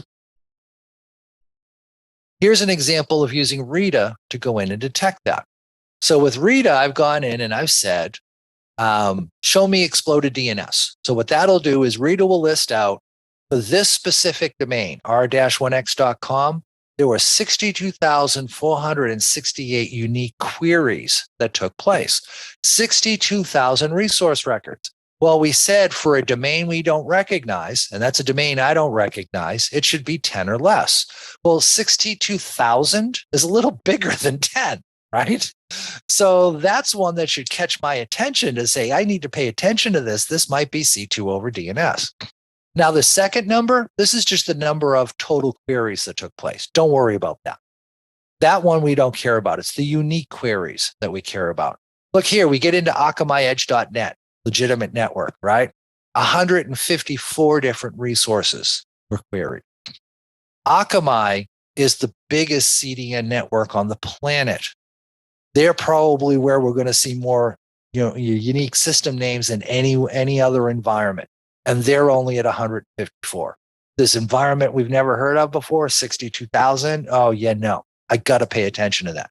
It's probably going to end up being C2 over DNS. So notice they didn't break DNS, but they've bent it a little bit. If you can find these little bends in how the protocol is being used, you can run this stuff down. Another thing you can look for to try and tag this is utilization. I'll give you another example here. So we said Akamai is a legitimate domain. We resolved 125 unique resource records within Akamai. Okay, Akamai, we said, biggest CDN in the world, resolving 125 hosts, not a big surprise. Now, when I look at what did my internal users do, I had 13 users connect to one or more of those 125 unique resource records that were resolved. In other words, somebody typed a name in their browser, DNS came back with an IP address, and they connected to that IP. This is how we expect DNS to work, right? So this is perfectly normal. Well, if I go back and I do the same type of analysis with r-1x.com, we did 62,000 plus unique queries. We said, oh, that's way too many. But when I look at network utilization, the only system that ever talks to a resource within r-1x.com is my DNS forwarder. That's it. So my DNS forwarder is doing all of these queries, but none of my users need to access any of those resources. Oh, that's another big warning sign. The other thing we can go in and look at is look for unique user agents. But be careful how you do this, right? Like one of the things I see folks do is they'll say, oh, I saw a unique user agent that was only used once, so I'm going to investigate that system. Well, we've got one-offs.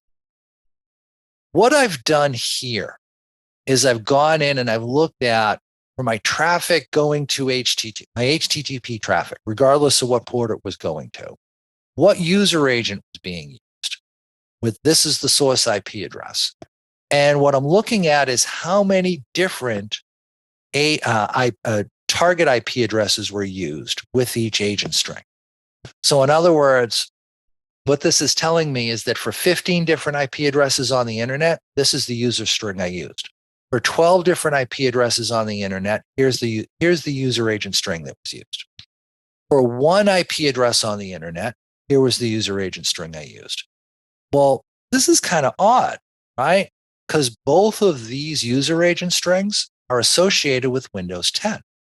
So it's basically the system saying, the operating system saying, hey, I'm a Windows 10 box and I'm connecting in. This one is saying, I'm Windows 7, or no, I'm an NT 5.2. So I'm a Windows XP system. Well, are you Windows 10 or are you XP? Which is it?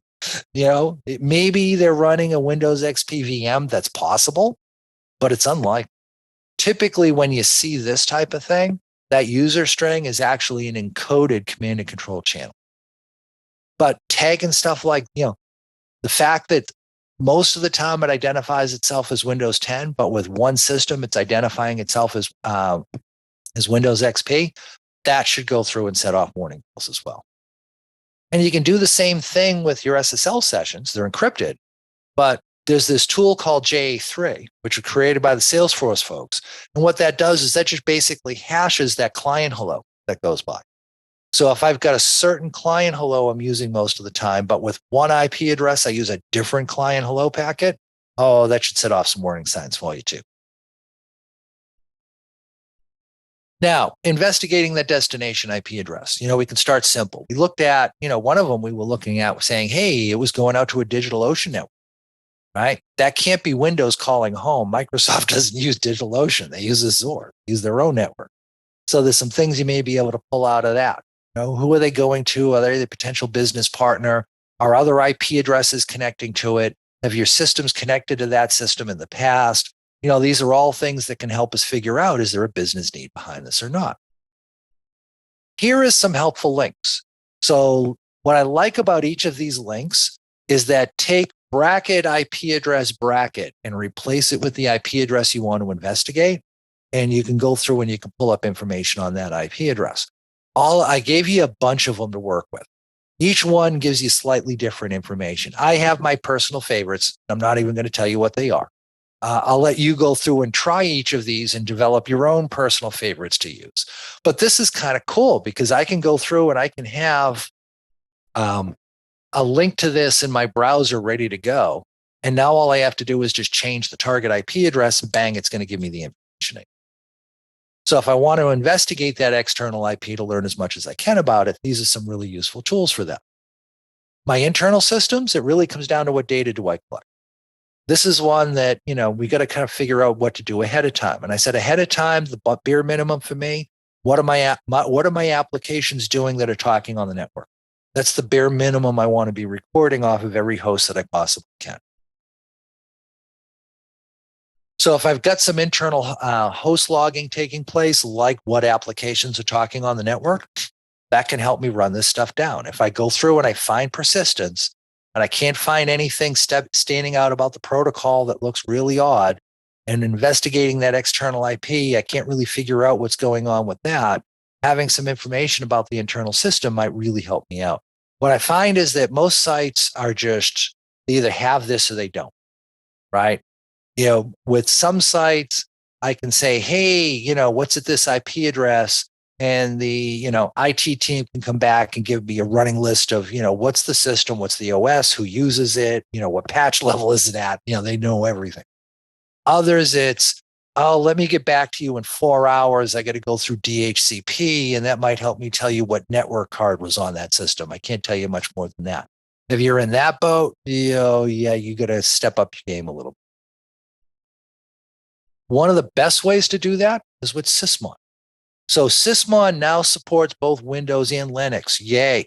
So you can use this on either of those two platforms. There's no support on Mac yet, unfortunately, and I haven't seen anything to indicate that they might go in that direction. But with Sysmon, remember I said, what are my applications doing on the network? That's the thing I care about. Sysmon has an event ID for that, event ID 3. So I just go in and configure Sysmon and tell it only record ID 3s. Well, now that's going to be my apps talking on the network. That'll be the only thing I'm pulling down to my centralized server. That minimizes the amount of data that's going across the network, minimizes my storage requirements, but gives me really good visibility about what's going on in those systems. Now, let's say the system turns out to be compromised. Is it going to tell me everything I will absolutely ever want to know about that compromised system? Of course not. I'm still going to want to go through and do a forensic analysis. But recording this is going to give you what you need to figure out whether you need that forensic analysis or not, without saturating your network, saturating your database, slowing down your queries, all that other negative stuff that can happen. But notice here, this is telling me, oh, hey, yeah, you're right. Yeah, that was Slack that was making those connections. Great. That's the type of information I need. And we have an open source project called BeaKer that will take that Sysmon data and import it into an elk stack, and it makes it queryable. So let's say I'm looking at my firewall log is telling me, hey, this internal system is connecting to that external system, and it's doing it every minute all day long. I can go into BeaKer and I can say, hey, when this IP address is talking to that IP address, what application is causing that connection to take place? Oh, well, that was Notepad. Oh, good. It's only Notepad. I don't need to worry about that. Oh, no, wait. Notepad doesn't talk on the network. Warning, Will Robinson, we're going to have a bad day, right? Knowing it was supposedly Notepad making this connection, oh, I need to be really, really worried about this. Is Sysmon, oh, great question. Is Sysmon Type 3 plus BeaKer open source? Yes, it is. So Sysmon is open source, BeaKer is open source. You can run Sysmon on Windows boxes, on Linux boxes, bring that data into BeaKer. It's all open source. You can deploy that for free. But I have no system logs. Yeah, you might want to think through that choice. Sometimes we make bad choices in life. That would be one of them. What next? Okay, now that we've gone through all of that, we should be able to say whether we think it's safe or not. If not, we've got to modify our threat hunting process. What are we missing? There's got to be something else that could help us figure this out. Can we add that in and do it in a way that won't leave fingerprints, that won't let an attacker know? If I'm already collecting all that information with Sysmon, the system was doing that when the attacker first got in. They know it's something that's already there. If I go and add that after they get in, well, now they've been kind of tipped off that something else is going on. The other thing that's really cool about this, so imagine I'm looking at my firewall log and I see this type of a pattern. Hey, there's a connection going out every minute or so, or whatever the case may be. And I go into BeaKer and I say, hey, when this IP address was connecting to that IP address over the last couple of days, what application was doing that? And let's say BeaKer doesn't see anything down, right? BeaKer says, nope, no application was recorded making that connection. It's one of two possibilities. Possibility number one, you don't have Sysmon running on that box. Oh, okay, we need to get Sysmon loaded, not a big deal. Possibility number two, you are facing a very advanced adversary that knows how to hide their processes on your system. That's why you're not seeing an application make connection. Oh, that's pretty damn major, right? How do I tell the difference? How do I tell the difference between I simply haven't loaded the software yet to I'm dealing with very advanced nation state that I need to be very concerned about? How do I tell the difference between those two? What's cool about BeaKer? This is dead simple. With BeaKer, you simply go in and say, okay, instead of showing me all the connections between these two IP addresses, for that same time frame, show me any connections this thing made to the network at all. And when I change the query to that, and what I need to do to change that query is just simply delete the target IP address. That's it. And then just reload. I'm going to get back one of two things. I'll either still see nothing. Okay, I'm not seeing any connections leaving that system. That means I don't have Sysmon. Or now I'm going to see, oh yeah, hey, this process was checking for Windows patches. This process was going off and doing this. This process was going off and doing that. Well, now you need to ask yourself, why am I seeing all of that known to be legitimate traffic, but I'm not seeing this? The only logical answer, that's a hidden process that's creating that C2 session. You've got an advanced adversary you're dealing with. What's really, really cool about that, you can have a junior analyst do this, right? What's it normally take to find a hidden process? It takes an awful lot of very expensive SINS training and forensics, right?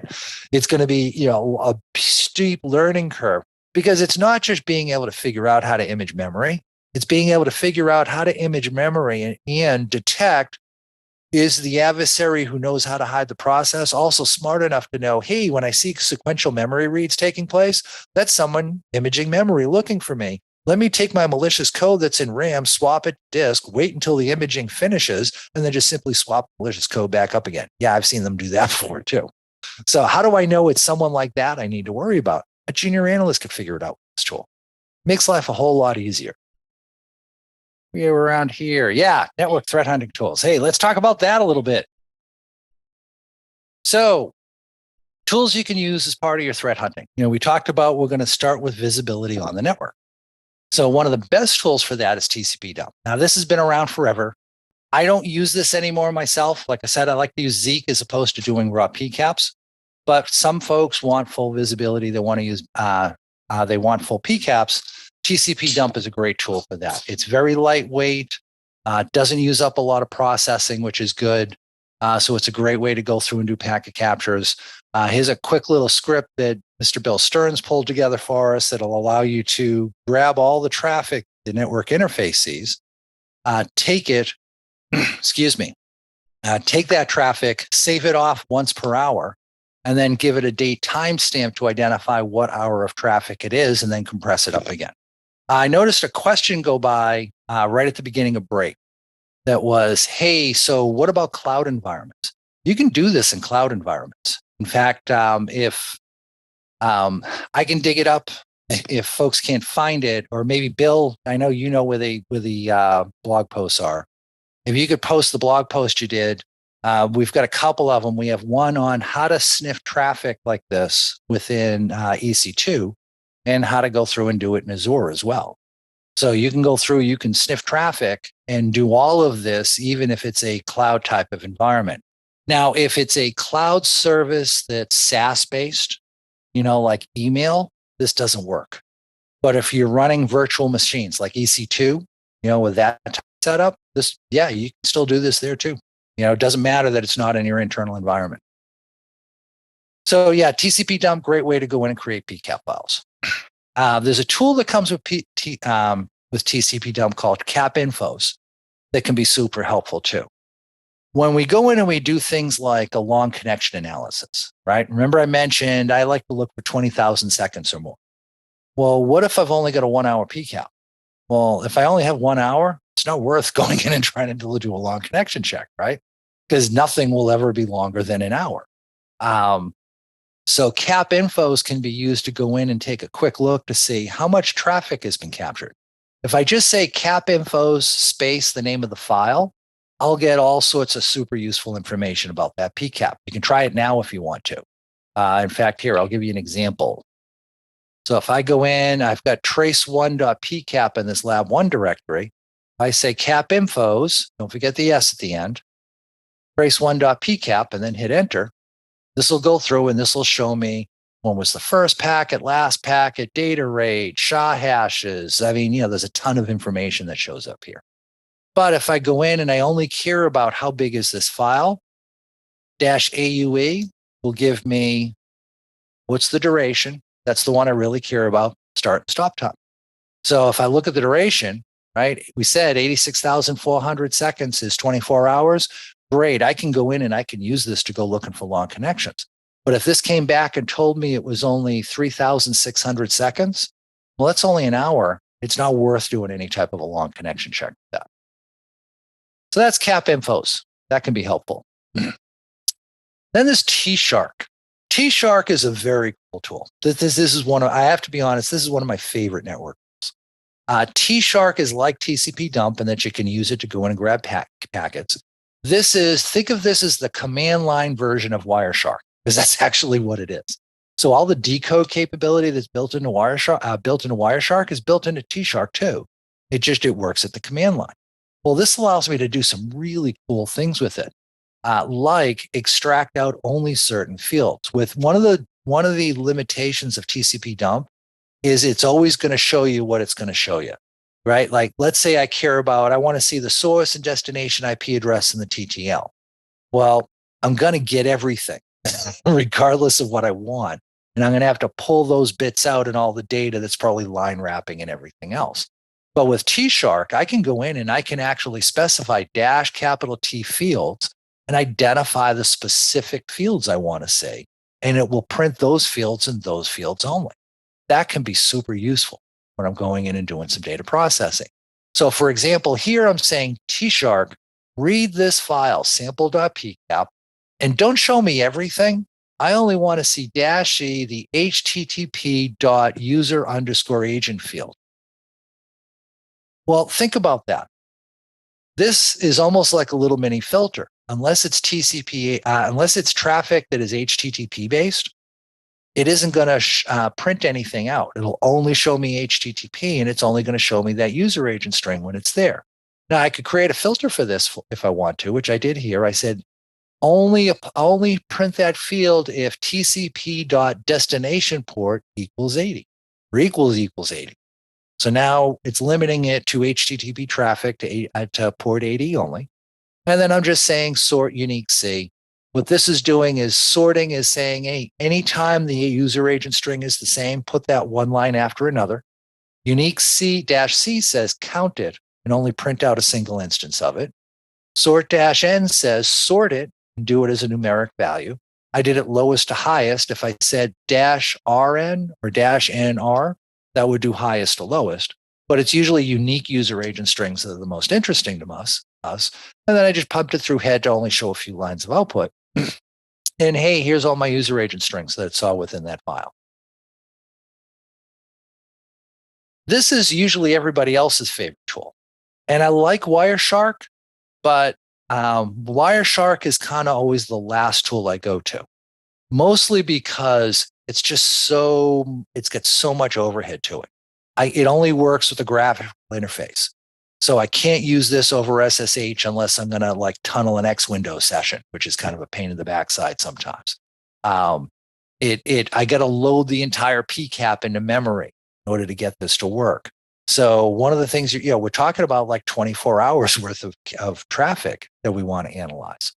Well, if I've got to load up 50 gigs and I'm working on a system with only 4 gigs of RAM, do the math, right? 50 gig file, 4 gigs of RAM, it isn't going to fit. I'm going to do a lot of disk swapping. It's going to take forever for this thing to even load. So what I like to do is use T-Shark, use Zeke, use those other command line tools when I have bulk data that I want to review. Now, let's say I find a set of sessions between 2 IP addresses that are interesting to me. I may copy those off into their own PCAP file and then analyze that smaller PCAP file with Wireshark instead. So when you have something specific you want to look for, Wireshark's great. But when you have a big bulk of data to work with, this really is not your best tool. And then the Zeke, and I mentioned this is one of my favorite network tools as well. So Zeke goes through, rather than creating those big bulky PCAP files, it's going to go through and it's going to give you a summary. Now, Zeke doesn't record everything by default. So for example, with my PCAPs, I'd get to see what IP ID was used in every single IP packet that went by. Zeke isn't going to record my IP IDs. I won't get to see that information. Well, if I care about IP IDs, then this might not be the tool to use. If I don't care about that, which, if I'm worried about attacks over the internet or I'm worried about C2 channels, that's probably not one of the fields I'm going to be analyzing. Zeke works out perfectly fine. And oh, by the way, if I really, really, really wanted to see it, it's not that hard to go in and write up a script and tell Zeke, I want you to print out that information as well. It's just not going to be there by default. But you can do some cool things with Zeke. So here I'm saying cat SSL star. Why am I doing star? If I have Zeke listening to a network interface, it's going to create a new file every hour. So saying SSL star just will grab every single file that was done over that 24-hour period of time. I'm saying Zeke cut, pull out the source and destination IP address, the destination port. Look at this. Validation status. What is that? One of the things I can do with Zeke, if I configure it properly, and I've configured it properly in the VM that we're going to be using in the class, is Zeke will go through and validate those digital certificates for you. That's kind of cool. So now I can see were people talking to servers that had self-signed digital certificates or certificates that were signed by an unknown authority. Pro tip, one of the biggest ones you'll run into that were signed by an unknown authority are Windows systems.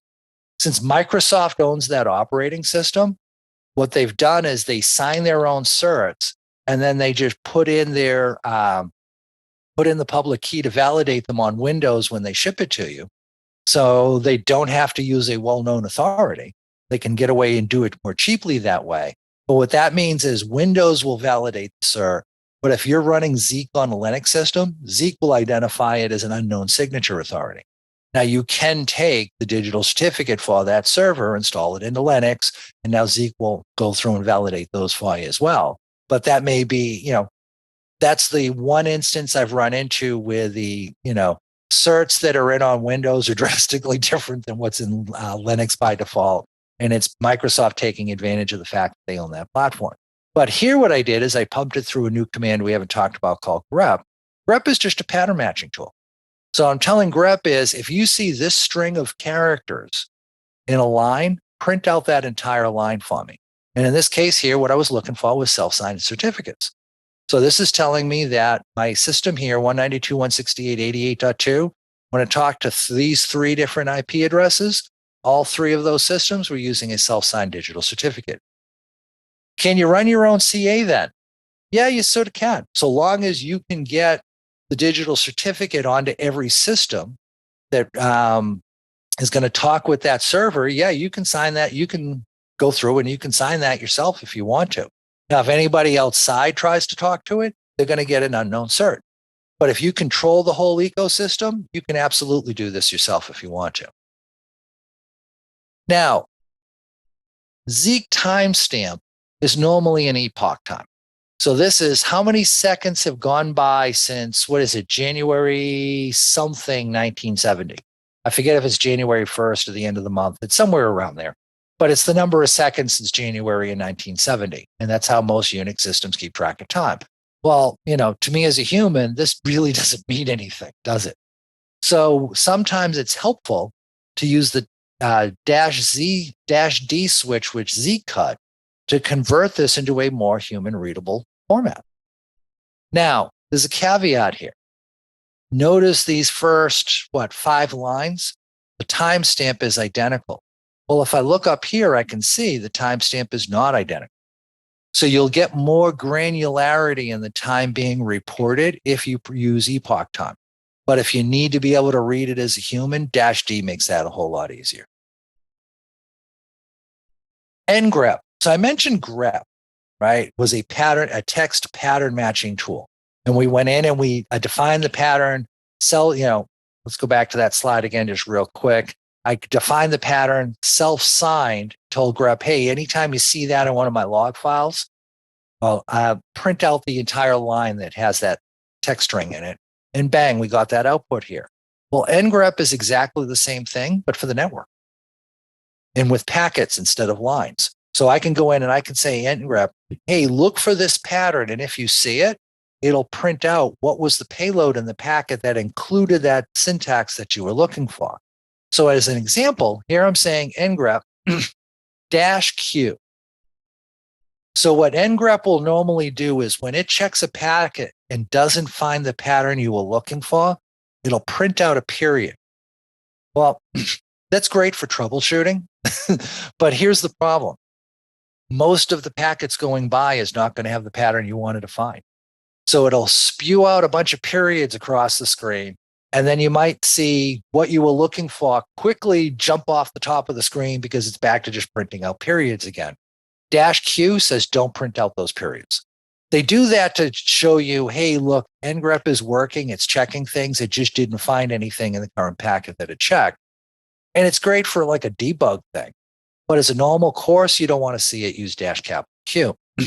Most tools use -r to go in and read PCAP files. NGrep is different. It uses -I to read a file, -W to write a file. I love Chris's accent. Boston comes out. It's great. Yeah, so Boston for a while, New Hampshire for a while, and Florida these days. Yes, I sound very different than most of the people around me these days. It's kind of fun. I'll talk to folks and it's like, oh, I love your accent. And they'll look at me like, no, dude, you're the one with the accent. Cool. So yeah, so we're going to read in this file and I'm telling it, look for this character string. Note that it is capitalization sensitive, right? It's looking for these as the exact ASCII characters I defined. So I said capital A, lowercase d, m, I, n. And it's going to check every packet for that. So here it's saying, hey, I found it, and I didn't filter it to a port or anything like that. I just said, hey, go look at everything. So it comes back and says, okay, I'm going to read that PCAP file. I could listen to the network if I wanted to, but here I'm reading a PCAP file. I'm going to match this specific character string. So now I know for sure what it's looking for. And here it's telling me I found a TCP packet coming from this source IP, this source port, going to this destination IP address, that port. The ACK flag and the push flag was set within the packet in case I care about that. And I found this payload here. And notice in that payload is the string I was looking for. Here's the admin string right there. It also found this packet that matched it. Notice this is a 404 not found, right? Hey, you went looking for this page and this page didn't exist. That's what a 404 means. Now, the 404 error message always includes the requested URL that didn't exist. Notice it includes that admin string here. That's why that printed as well. So NGrep's a great way to go in and kind of find packets that have a certain pattern in it that we're interested in. Another really cool tool, data mash. So data mash doesn't do anything on the network. Data mash is a data manipulation tool, but you can do some really cool things with this. For example, here I've gone in and I've catted con.log. I've used Zeke cut to pull out the source and destination IP address as well as the duration. I've said sort on the third column, highest to lowest, use this as a number. And I said head space -5, only print out 5 lines of output. So here are my top 5 longest duration connections. Well, notice connection 2 and 3. It went from .104 to .11. Those are 2 separate sessions between the same 2 systems. If I want to look at connection time from a cumulative perspective, I want to add those together, right? Well, but how do I add things on the command line, right? I don't want to have to do this manually. I don't want to have to sort these IPs and get a calculator out to do this. This is where data mash is awesome. So here's pretty much the same command, cat con.log, Zeke cut out those same 3 fields.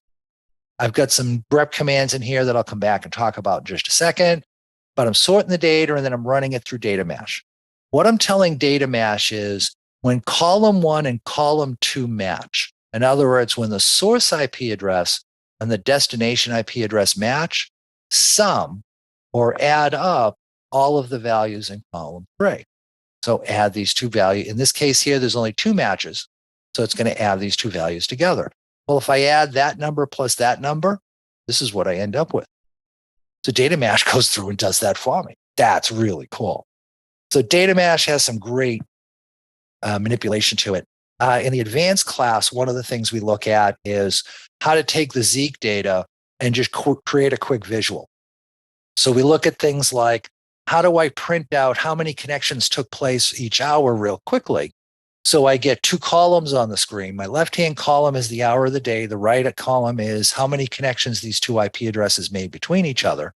And it allows for a quick visual on, does this look like it's a beacon? Right? Because if I see, hey, every hour, 5 connections took place or 20 connections took place or whatever, that's probably going to be a beacon. If I see the numbers jump all over the place and there's some hours missing and stuff, yeah, that's maybe not a beacon. So we go through some stuff like that to go through and do. But we do a lot of manipulation with data mesh to go through and kind of figure some stuff out as well. Like, hey, let's take all of those durations and let's look at the min max and the statistical average between them.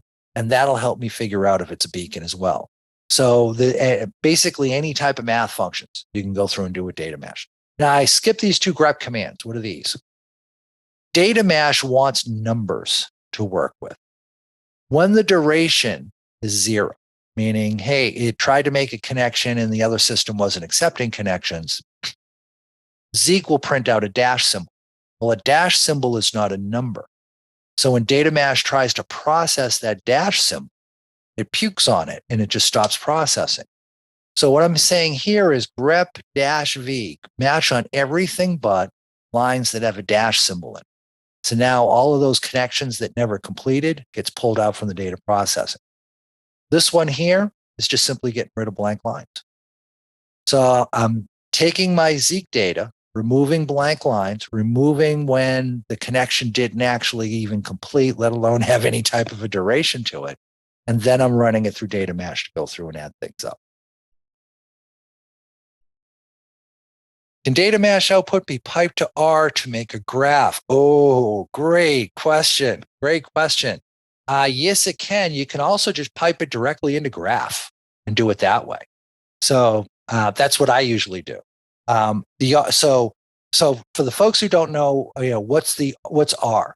R is has a lot of functionality to it, like data mesh. Actually, I used to use R. It's a set of Perl. So min, max, average, those sound like, mathematical, they're going to be consistent values. When you get into science, there's a lot of ways you can look at things. And sometimes, let's say I do something scientific. Let's say I do some sort of study and I say, the math, the numbers, 3, 6, and 9 are statistically interesting because of all these different math things you can do. Well, if somebody wants to validate my results, they need to make sure they're using the same math. Well, interestingly, different places were running the math differently. R was the first time we had bacon. That's awesome. That's awesome. The R command, the R set of commands was our first shot at, hey, let's make sure we're all doing this math exactly the same. So it's a great set of tool. They're Perl scripts, which can be a little bit harder to run sometimes. Data mesh, I find just a little bit easier to use. But if you like the R commands and you want to use that instead of data mesh, hey, go for it. That's awesome. So with R, you can also immediately go in and do a graph with it if you want to. With data mesh, doesn't have graphing capability, but you can pump it through, XGraph or something like that if you want to and get graphs that way. That's another possibility. Cool. Great question. So let's talk about Rita. So we talked about step 1 is identify if there's connection persistency, right? Look for long connections, look for beacons. Rita is designed to do that and do that really well and at scale for you. So what Rita excels at is finding long connections, finding beacons, and showing you this is something that you need to identify. Is there a business need for it taking place on your network? Some examples. So I'd type in the command Rita. I'd type in, what do I want to do? Do I want to show long connections? Do I want to show beacons? Do I want to look for, exploded DNS? What do I want to do? If you just go in and type Rita, so if I just say Rita, here's a list of all my commands right here. Here's all the stuff that Rita does. So when I look at the syntax of using it, I'd say Rita space, whatever command I want to use, and then the database I want to work with. So what I'll do is I'll take my Zeke logs and pull them into a database. So for example, in the lab one directory, show you this real quick. So if I go back one directory and type ls, there's 3 different lab directories here, right? Each one has files in it. So if I go back to lab one, you can see there's a PCAP file in here. There's a bunch of Zeke logs. The other thing I did is I pull these into a Rita database for you. So lab one goes with the data files in the lab one directory, lab two with the lab two directory, and so on from there. So my syntax is Rita space, the command I want to run, and then the database I want to work. Now, one of the things I can go looking for is beacons. There's some interesting information getting printed out here that's interesting or useful for you as a threat hunter. And there's others that maybe not as much. The first column, absolutely interesting. This is our persistency score. This is identifying, this is the likelihood that this is a persistent connection. Times it by 100 to get it as a percentage. That's how most people like to look at this. So for example, when it's 1, times that by 100, Rita is 100% certain that this first connection is persistent, and you need to identify a business need behind it. Line 2, Rita is 83.8% certain this is a persistent connection and something you need to pay attention to. For me personally, anything that's 0.8 or higher, that's something I want to go investigate. If it's below 0.8, I'm usually not as worried about those. If I don't find anything above 0.8, I might start looking at my 0.7s. But 0.8 and higher is definitely worth paying attention to. After the score, you get the source IP address, the destination IP address, how many connections took place. That's an important one. And then the data after that starts really being more useful for our developers than anything else until you get to the last one, which is how many bytes got transferred. Sometimes what I'll do, I said, 0.8 and higher is interesting to me. If I find like a 0.7 that shows me that, 2 gigs of data were transferred, I want to go look at that just to make sure, right? This one here, if I look at this first one, we had 1.8 megs of data that were transferred. My second one, 64, almost 65K of data was transferred. So, if I'm down in the .7s and I'm seeing, 60K, 20K a data transferred, not too worried about that. But like I said, we get into the hundreds of megs and gigs. Yeah, that even though the score is lower, that might be something I want to pay attention to. Well, what's all this stuff in the middle? This is more for the developers. Let's say you found a beacon on your network, right? You found something that we scored as like 0.5. And you looked at that and said, whoa, wait, this should have scored better. This was an adversary on my network. Can you improve on this? If you come back to us and give us this whole line, our developers can look at that and say, okay, this is why we scored it low. What do we need to change in the math to make sure we would score something like that higher in the future? Let's see how Rita will work if we have multiple different vendor network devices with different log patterns. So Rita likes to work with Zeke. So it won't take in, stuff off of a Cisco router or something like that. So that's really the format to work with. If you have PCAP files, Zeke will read PCAP files and process that. If you're using something like SB, which is our open source tool that allows you to monitor for beacons on systems that don't sit behind a Zeke sensor, what SB does is SB actually writes its log format the same as Zeke does, which means that anything that can process Zeke logs can also process SB logs, including Rita. So Rita has a lot of different things that it'll go through and it'll check. This one's kind of interesting. Still open, not yet logged. What does that mean? So Zeke is awesome as it is, has a couple of limitations to it. One of its limitations is that Zeke does not write out a log file until the connection closes. Well, imagine I compromise one of your internal systems, right? And you have Zeke monitoring the perimeter. So I send somebody some malware, they click something they shouldn't have, and I create a long connection back to my command and control server. What does Zeke tell you? Well, initially it tells you nothing. It's not going to tell you anything until I close that connection. Well, if I spend 3 months using that C2 channel running around your network, that entire time, Zeke has not logged anything yet. Now, let's say after 3 months, I find all the information I wanted to steal, and I extract that out of your environment. And now, so now you want to go through and you want to, now that I've extracted all out of my environment, I go through and I start cleaning up after myself. And as part of cleaning up after myself, I kill that connection. Well, as soon as I kill that connection, Zeke will log for you. Hey, you had a connection going with this IP address out on the internet for 3 months. And you look at that and you're like, whoa, wait, what?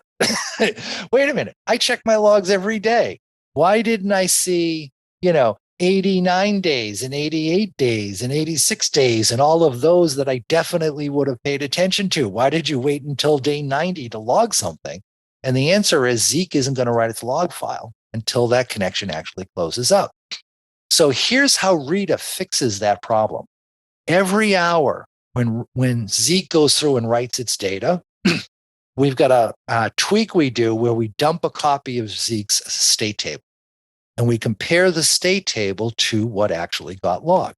So again, let's go back to that example where I've compromised your network and I'm going to run a connection for 3 months. On day one, what's happening is we see Rita has logged some things. We see the state table shows this C2 channel hasn't been logged yet. Rita will give you a screen where you can see that connection is still in an open state. So that'll tell you, hey, this connection's been running for an hour and it's still open. So you'll probably see it again next hour. And every time you look, you will look in Rita will tell you it's been running for a day, it's been running for 2 days, it's been running for 3 days, and it's still open. It's been running for 4 days and it's still open. So that saves you from the, what I like to refer to as the 3-month surprise. So again, it's got that. Passer, this is a really cool Bill Stearns tool. And we're in the process of integrating in some passive fingerprinting to this as well. Let's say you know nothing about your environment. Passer may be a great place to start because this is going to show you who's using what protocols to talk to who, what type of devices are there. You can get some really good, if you have an environment that you know nothing about, this passively collects a lot of really useful intel to tell you what type of stuff you have within your environment. Another really cool tool that Bill has written is Beacon Simulator.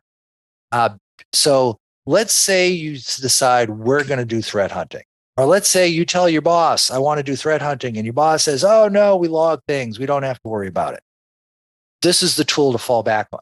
So with Beacon Simulator, I can go to one of my internal systems. I can identify some IP address out on the internet that I control, a port number on it, and a time interval with some jitter that I want to go through and have a beacon connection get created. So this is saying every 30 seconds, plus or minus 10 seconds, create a connection out to whatever the target IP address is. And you can even vary the payload size if you want to. So now let's say we've got some really expensive tool we paid, 6 figures for. I don't want to call anybody up. Excuse me, doctors. Oh, sorry, something in my throat. But we've paid hundreds of thousands of dollars for that claim it can catch any type of command and control channels. Well, run Beacon Simulator. Does the tool detect it? If it doesn't, guess what? It doesn't do a very good job of catching beacons. Now, let's say you got Rita running. Is Rita doing a good job of checking it? Well, again, you can set this up. You can test it yourself. So this is another free for use tool that anybody can download and go through and use. I use this a lot. It's a great way to go through and kind of tweak things. What's nice about this, no one can use this as an actual C2 channel. It is specifically designed for testing only. And someone had asked earlier about, can scripting be something we use in threat hunting? Oh, absolutely. Because a lot of this would like to automate as much as possible. And that's really what scripting is about, right? Scripting is about automation. It's about going in and making sure that, we don't have to type these big, long commands over and over again. We can do something simple. And I've created a simple command for that that's on the VM that you're using. today. This is, like I said, this is the type of stuff we get into in the advanced class. But I at least wanted to kind of give you a taste of some of the stuff you can do. So I wrote this command called FQ. So what FQ does is first it echoes out the character string DNS info. And then it's going to try to extract some DNS info, and then it prints out TLS info and tries to pull out some of the TLS info. Now, what's the DNS info? Well, it goes through all the DNS.log files in the local directory. It pulls out the answers and the queries. Well, why not queries than answers, Chris? Because that's the order it would normally happen in, right? Yeah, there's a reason for that. I'll show you that when we talk about the output. I'm printing out answers before queries. You can do that if you want. And then I'm sorting it and then pumping it through unique. So I'm only going to get one copy of each. And then I'm saying grep space dash capital FW $1. What does that mean? This FQ command is something that will take an IP address as a variable, and it will research that IP address within the Zeke logs font. So what I'm saying is pull out the answer section and the query section for all the DNS traffic, and then look to see, does that IP address exist? Dash FW is just simply saying, don't treat things like a period as a special character, right? So normally period would mean a wildcard, right? So normally if I just said grep space this IP address, it would say, okay, 104 any character, 26 any character, I'll match on that. And that's not what we want. So the dash capital F stops that from happening. The dash W says this is a word, handle it like a word, which means I can't have anything alphanumeric at the beginning or the end. This is super useful when we get into things like, let's say I'm looking at my internal network, 192.168.1, and I want to be able to match on .10, but not .100. Well, if I don't say word, it's not going to care if there's a space after that 10 or not. This fixes that problem. So it's going to query the DNS information, print that out. So notice that's what happened here. So here's my answer. My answer was somebody tried to get to this fully qualified domain name. This is what they queried, and this is the answer that came back. The second line is going into the SSL.log file. It's pulling out the destination IP address, the name of the server, and did the digital certificate check. So what does this script do for me? So let's say I see repetitive traffic going to this IP address out on the internet. And I look at that and I say, why is my user trying to connect to that? So I type in FQ space, that IP address. Well, this is coming back and telling me, hey, you had a user that was trying to get to this fully qualified domain name when that IP address came back as part of the answer. Why do we get two lines? Because we got multiple addresses back. Here, it was the last IP handed back. Here, it was the second IP address being handed back. So it's just round robining the information as it comes back to us. Actually, I take that back. It's the third match. This is .10, 240. This is the third. So I know the user was trying to get to here when they went to that IP address. Well, now I might ask myself, yeah, but is that actually Wireshark? Was somebody doing a man-in-the-middle attack or something like that? Well, that's where this TLS info comes in. If it was a SSL or TLS connection, this is showing me that when I connected to that IP address, the SNI information, the name the server was using to identify itself, was this, which matches the DNS query, and the digital certificate used by that server validates. Well, so to me, this says, yeah, they would definitely go into that legitimate site. Now you might say, whoa, wait a minute, Chris. What if they compromised the server that issued the digital certificate, that issued the digital certificate, that issued the digital certificate, that signed this digital certificate? You'd never catch that. Yeah, you're right. If I put on my tinfoil hat, we can definitely point out flaws in it. But for most of us, this is a pretty good level of validation to figure out, oh yeah, they're just going to Wireshark. I don't need to worry about that. And again, this is just a simple shell script. So you can do some really cool stuff like this with shell scripts. So with that said, hey, let's do some labs. So here's what we're going to do. We're coming up on break time in about 10 minutes. So I'm going to set this up for you and talk you through how this stuff works. Get your VM up and running, right? Get yourself to where you can go in and you can log into your VM. So you should be able to, at least get to here. And then when you get to here, your login is thunt. Password, all your base are belong to us. First letter of each. Bang, you should be able to log in. Once you do, you're going to be, well, if I type in the command right, BWD, you're going to be in the home directory for T-Hunt. If I type in LS, I'm going to see, this might be hard to see with the screen res, but there's a lab 1, lab 2, lab 3 directory. Now, bonus points, if you know what you're doing and you've worked a lot with VMs, you can go through and you can get like an SSH session going. And a lot of times those are easier to read. It's easier to copy paste stuff back and forth. But now if I look at where am I? Oh, I'm in this directory here. If I look at what's in my the home directory, lab 1, lab 2, lab 3. So this will be where we're doing our labs. So let me try to set this up. I'll give you the first lab, and then, we'll have a couple minutes before break. We're going to have our extended break at this point. I'll give you some time when we come back to finish this, and then we'll go through and cover them. So I formatted all these labs the same. So here's the problem. The problem is some of you are repeat offenders. Some of you have attended this class multiple times, which I think is awesome. I don't want that to sound like a negative thing. You're a repeat offender. I think it's awesome that people come back and do this class over and over. I really take that to heart. But for those of you who've done this before a lot, that means that you're familiar with a lot of these labs and how to do them already. So this stuff is fairly easy for you to figure out, oh, this is what I need to do. Well, some of you have never done this, right? And I don't want to scale this for the people who've done this a lot, because now for the folks that are new at it, you're just going to get frustrated. But I don't want to just scale it for the people who are new at it, because the folks that have been doing this for a while will get frustrated. So here's the format for all of the labs. For the labs, I'm going to go through, I'm going to give you a problem. This is what I want you to solve. And if you look at that and you say, I think I know how to solve that problem, great, jump in and just do it. If you look at that and you say, well, I remember talking about those concepts, but I don't really remember how I'm supposed to solve this problem, the next slide after that is going to be the hints. So this won't give you the answer, but it's going to help point you in the right direction and maybe help you figure this out on your own. If you go through the hints and you say, okay, I kind of get it, but I've never worked with Zeke before, I really don't know what I'm doing, the next slide after that is going to be the exact commands you need to type. I'll give you exact commands you can literally copy, paste, and get some data output to be able to look at it and say, oh, okay, I think I can kind of see how this is solving that problem. If that isn't enough for you, hey, after that is going to be the solutions in the slide. So I've tried to scale this for a different set of skill levels.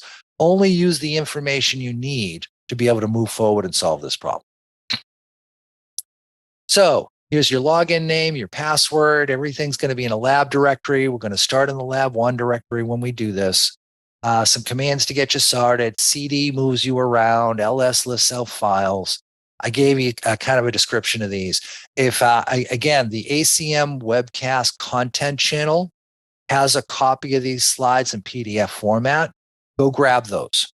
Even if you have an old copy of these slides, go grab those. I updated those before this class. Make sure you have the latest and greatest. And use your set of the slides to kind of copy paste stuff when you need to, or look back at some of the stuff we talked about before. That'll be super helpful for you. When you're looking at commands, remember when I ran Rita, right? When I ran Rita, I typed in Rita, list out the commands. Commands are getting listed off the top of the screen. Well, I got a couple of options here. I could say Rita, pipe it through head, and now it's only going to print out the first 10 lines. But hey, that showed me this, and that doesn't really give me what I need. I can also go in and I can say, hey, Rita, pump that through less. And now if I do that, okay, now I'm starting to see some commands in here too, but I'm still getting some line wrap. The other thing I could do is I could say Rita space less capital S. And now that's going to show me 1 line per command. Makes it easier to read. Well, wait, Chris, the stuff truncated on the end, I can't see. If I hit my right arrow key once, it scrolls over. So with the less command, I can scroll left and right. See me doing here. I can also scroll through line by line. So that command here, Rita pipe through less dash capital S, that'll help you go through and review what commands are there.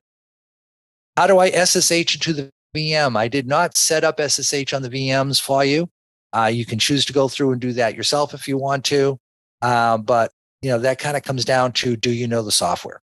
I think Bill has a couple of FAQ helps for that, but really it's, we wanted to focus on the threat hunting, not how to work with VMs. So I kind of left that out, but you can always just log in from the console and do it that way. All right, so here's your first lab. So we're going to go to the home T-Hunt Lab 1 directory, and I want you to find all the long connections. We talked about 20,000 seconds or more is something worth paying attention to.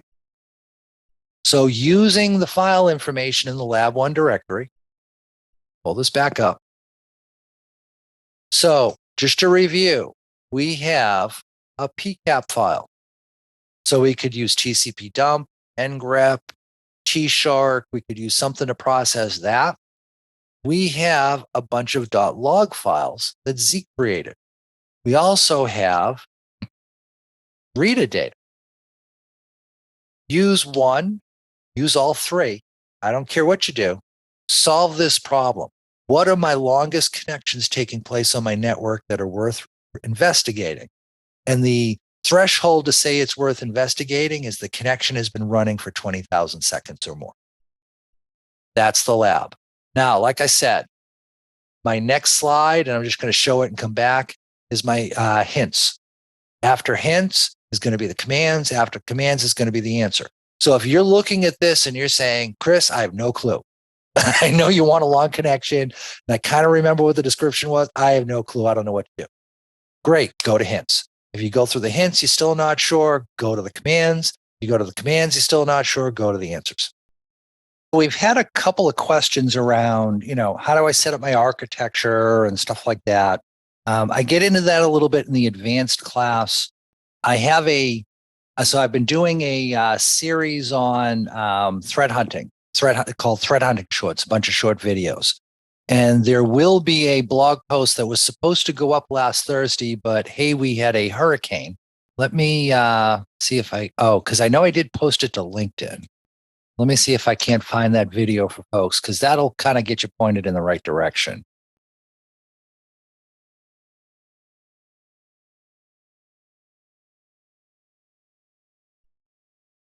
So yeah, so if you go to the link that I just threw into the Discord channel, it will bring you here. This is about a 10-minute video on making sure you collect the right data. And it gives you some general steps. I don't get too much into it because I wanted to keep these short, but that'll point you in the right direction. All right. With that said, let's kind of talk through this one a little bit. So your goal was to find long connections, right? We want to see who's been carrying on a connection for an extended period of time. Now, there's a couple of things we need to look at. Let's pull this back up again. So I got a couple of different types of data I could work with. I could work with PCAPs, right? So that means I could use like TCP dump or T-Shark or something like that. But I want to find duration time. And none of the tools working with PCAPs really makes that useful, right? Or really makes that helpful. So that may not be the best tool for me to work with. Now, one of the things I want to get a handle on, though, is how long of a data set do I have to work with here? In other words, we want to look for long connections. We want to look for 20,000 seconds or more. But do we have that to work with? Well, I talked about the cap infos command. We said if we do an AUE or AEU or UEA, or, it's just so long as you have those three switches, you're okay. And pointed at that PCAP file, that'll come back and tell us how much data we have to work with. And if you can see here, we've got almost 86,400 seconds. That's a full 24 hours. So if I want to find 20,000 seconds or more, I've got more than 20,000 seconds to work with here. So we should be able to find some long connections if they exist. And like I said, we could use the PCAP file, but that wouldn't be my first choice. The second choice is we could go in and we could work with Zeke, right? So I'm going to say less space dash capital S lowercase x20 con.log file, right? So here is my timestamps. Blow this up a little bit. Here's my timestamps. Here's the unique ID that Zeke creates for that session. Here's my source IP address, my source port. If I hit the right arrow key, here's that source port again. Here's my destination IP address, destination port. Notice everything's kind of off by 1 here. Here is, let's see, this is, is a TCP, UDP, what have you. Actually, some of these are kind of mixed in a little bit here. But I have, where's my duration? Here's my duration. So I can use my duration field to identify how long these connections have been running for. And that'll help me go through and figure out that way. So I could go through and kind of sort, kind of work with that data. So one possibility is to go in and work with the raw Zeke data. And I gave you examples of doing that. The way I would do it is I just go through and I'd use Rita. So if I look at my available Rita commands, so I'm going to say Rita space pipe less space dash capital S. This is just going to list out all the commands I have available to me. One of my possible commands is this one here. Show long connections. Cool. I want to find long connections. This will show me long connections. Hey, that might be the easiest way to go, right?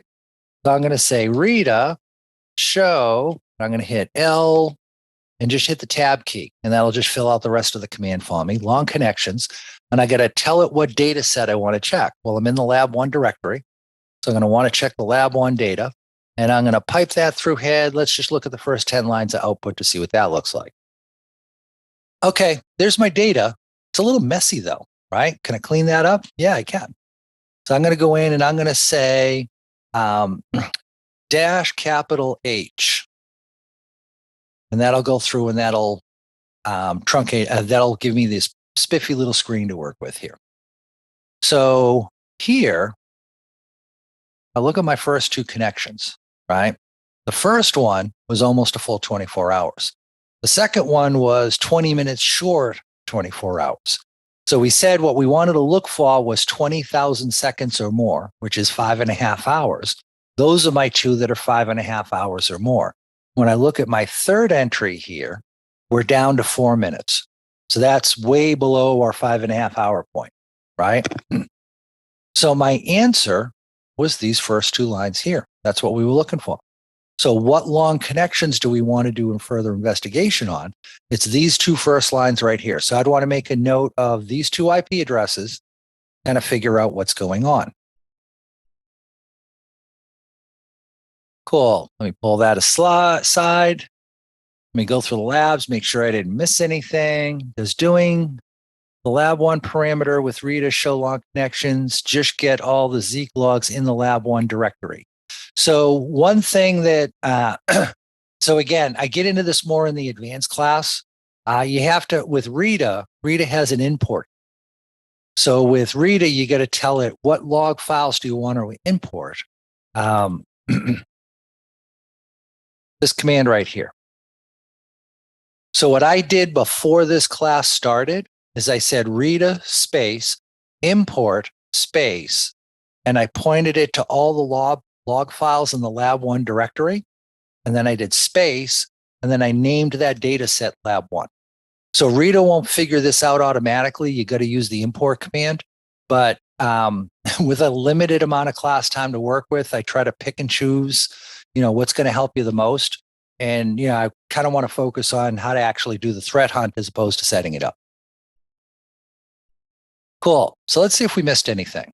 So like I said, if you looked at this and you said, I don't know what to do, Chris. I'm just trying to learn threat hunting. I've never done this before. My next slide is my hint slide. Let's see. Thanks, Chris. And those logs are Zeke created logs. Yes, they are. So I'll show you this real quick. So what I started with was just this PCAP file. That's all I had to start. And then what I did, I'll tell you what, I'll throw it into Discord, what I use for commands here. So first I said Zeke space dash capital C space dash R brace 1.pcap. And what that did is that caused Zeke to go through and create all those log files. And I said Rita import home. So then I had, with Rita, I went in and imported all the log files and then just labeled it lab 1. So I just sent out the two commands so I started with the PCAP file, and then I ran that first command, Zeke capital C lowercase r trace1.pcap. -C, capital C says, hey, if there's any CRC errors, ignore them. And there's a reason I did that. I don't want to get into it right now. But that's what the capital C does. -R says, just read that file. And when it does, bang, it spits out all these log files, as well as this cert perm file, which I could use the OpenSSL tool for to go in and actually view digital certificates in their entirety if I wanted to. The second command I ran was Rita space import, and I just pointed at all the log files in this directory, and then said, name the data set lab1. And Rita said, oh, okay, hey, I see Zeke logs. I'm going to import them in, and I will label those databases lab1. That's how that went. That's how I ended up getting you all that data. So, like I said, so this was the lab. And like I said, if you looked at this and you said, yeah, I'm not really sure what to do, here were the hints. I told you long connections, relative term. You might want to check the PCAP. Zeke, differences between highest and lowest timestamps. You could look at that, but you probably want to go through and, not necessarily first and last. So here's some commands you may want to go through and try. So I gave you how to pull this information out of con.log. Excuse me. Well, actually, this gave you the size of the log file. I didn't give you the command here to actually go in and look for longest connections. I gave that to you in an earlier slide. There was one where I used zcut to pull out the source IP, the destination IP, and the duration, and then go through and just add those up. But we said, yeah, pumping it through Rita, though, that's the easiest way to go in and find this. And then I gave you the answers. So I went through and say, yeah, this is what you'll see in CAP infos. This is what you want to look for. Yeah, you could go through and, what if I only have Zeke logs? Well, here's how you could figure out how long the Zeke ran for. Here's what we had for data.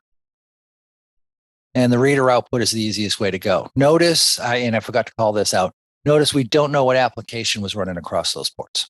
And we don't know that because the connections probably started before the PCAP file started.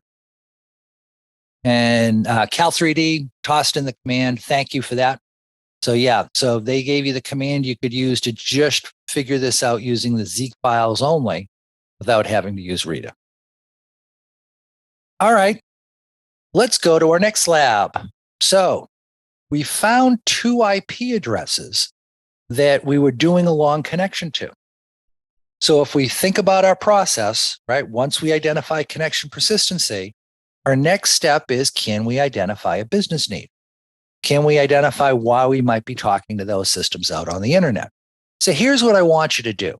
I want you to use these 2 links, and I want you to investigate both of these IP addresses off each of those 2 links. Now, there's no web browser on the VM, so you would have to do this on your host machine. If you don't want to go through and do that, you don't have to. For some reason you don't want to run any of this off your host machine, that's fine. You can just wait for everybody else. But spark up, if you're okay with it, run your favorite browser, Firefox, Chrome, whatever it happens to be. Put in this URI, and after the slash, no spaces, put in the IP address. That's the same for both of those. So after this final backslash, put in the IP, no spaces, and just hit enter. And that should go to that website, in this case, Abuse IPDB, in this case, Alien Vault, and load up a page that identifies what they know about that system. That will, and look at that information and try and make a determination on, might there be a business need for this, yes or no? So go in, give that a shot. Someone was asking me to pin some of the commands I put in later. I will go in and do that. But I'm going to give you a couple of minutes to work through this one, and then we'll cover it together. Any questions, just go ahead and throw it into the Discord channel. Oh, someone's saying second IP address is incorrect. Second IP address is incorrect. Great catch. Wow, where did I get that other one from? That should be 52.179.224.121. And I had something different. See, this is what happens when you do this in a hurry before a hurricane comes in. I was literally Winds were already starting to hit, 50, 60 miles an hour. I was scrambling to get the VMs loaded and get all this stuff done because I just knew I was going to lose power. So you just saw me correct that IP address in my slide. Please go through and make really, Chris, come on. You can't get an IP address right? Jeez. I'm sorry, folks. There we go. So use this IP address. I missed who called that out, but thank you for the correction. Oh, yeah, and that's where I found that other one. Yeah, that's way down there. I didn't care about that.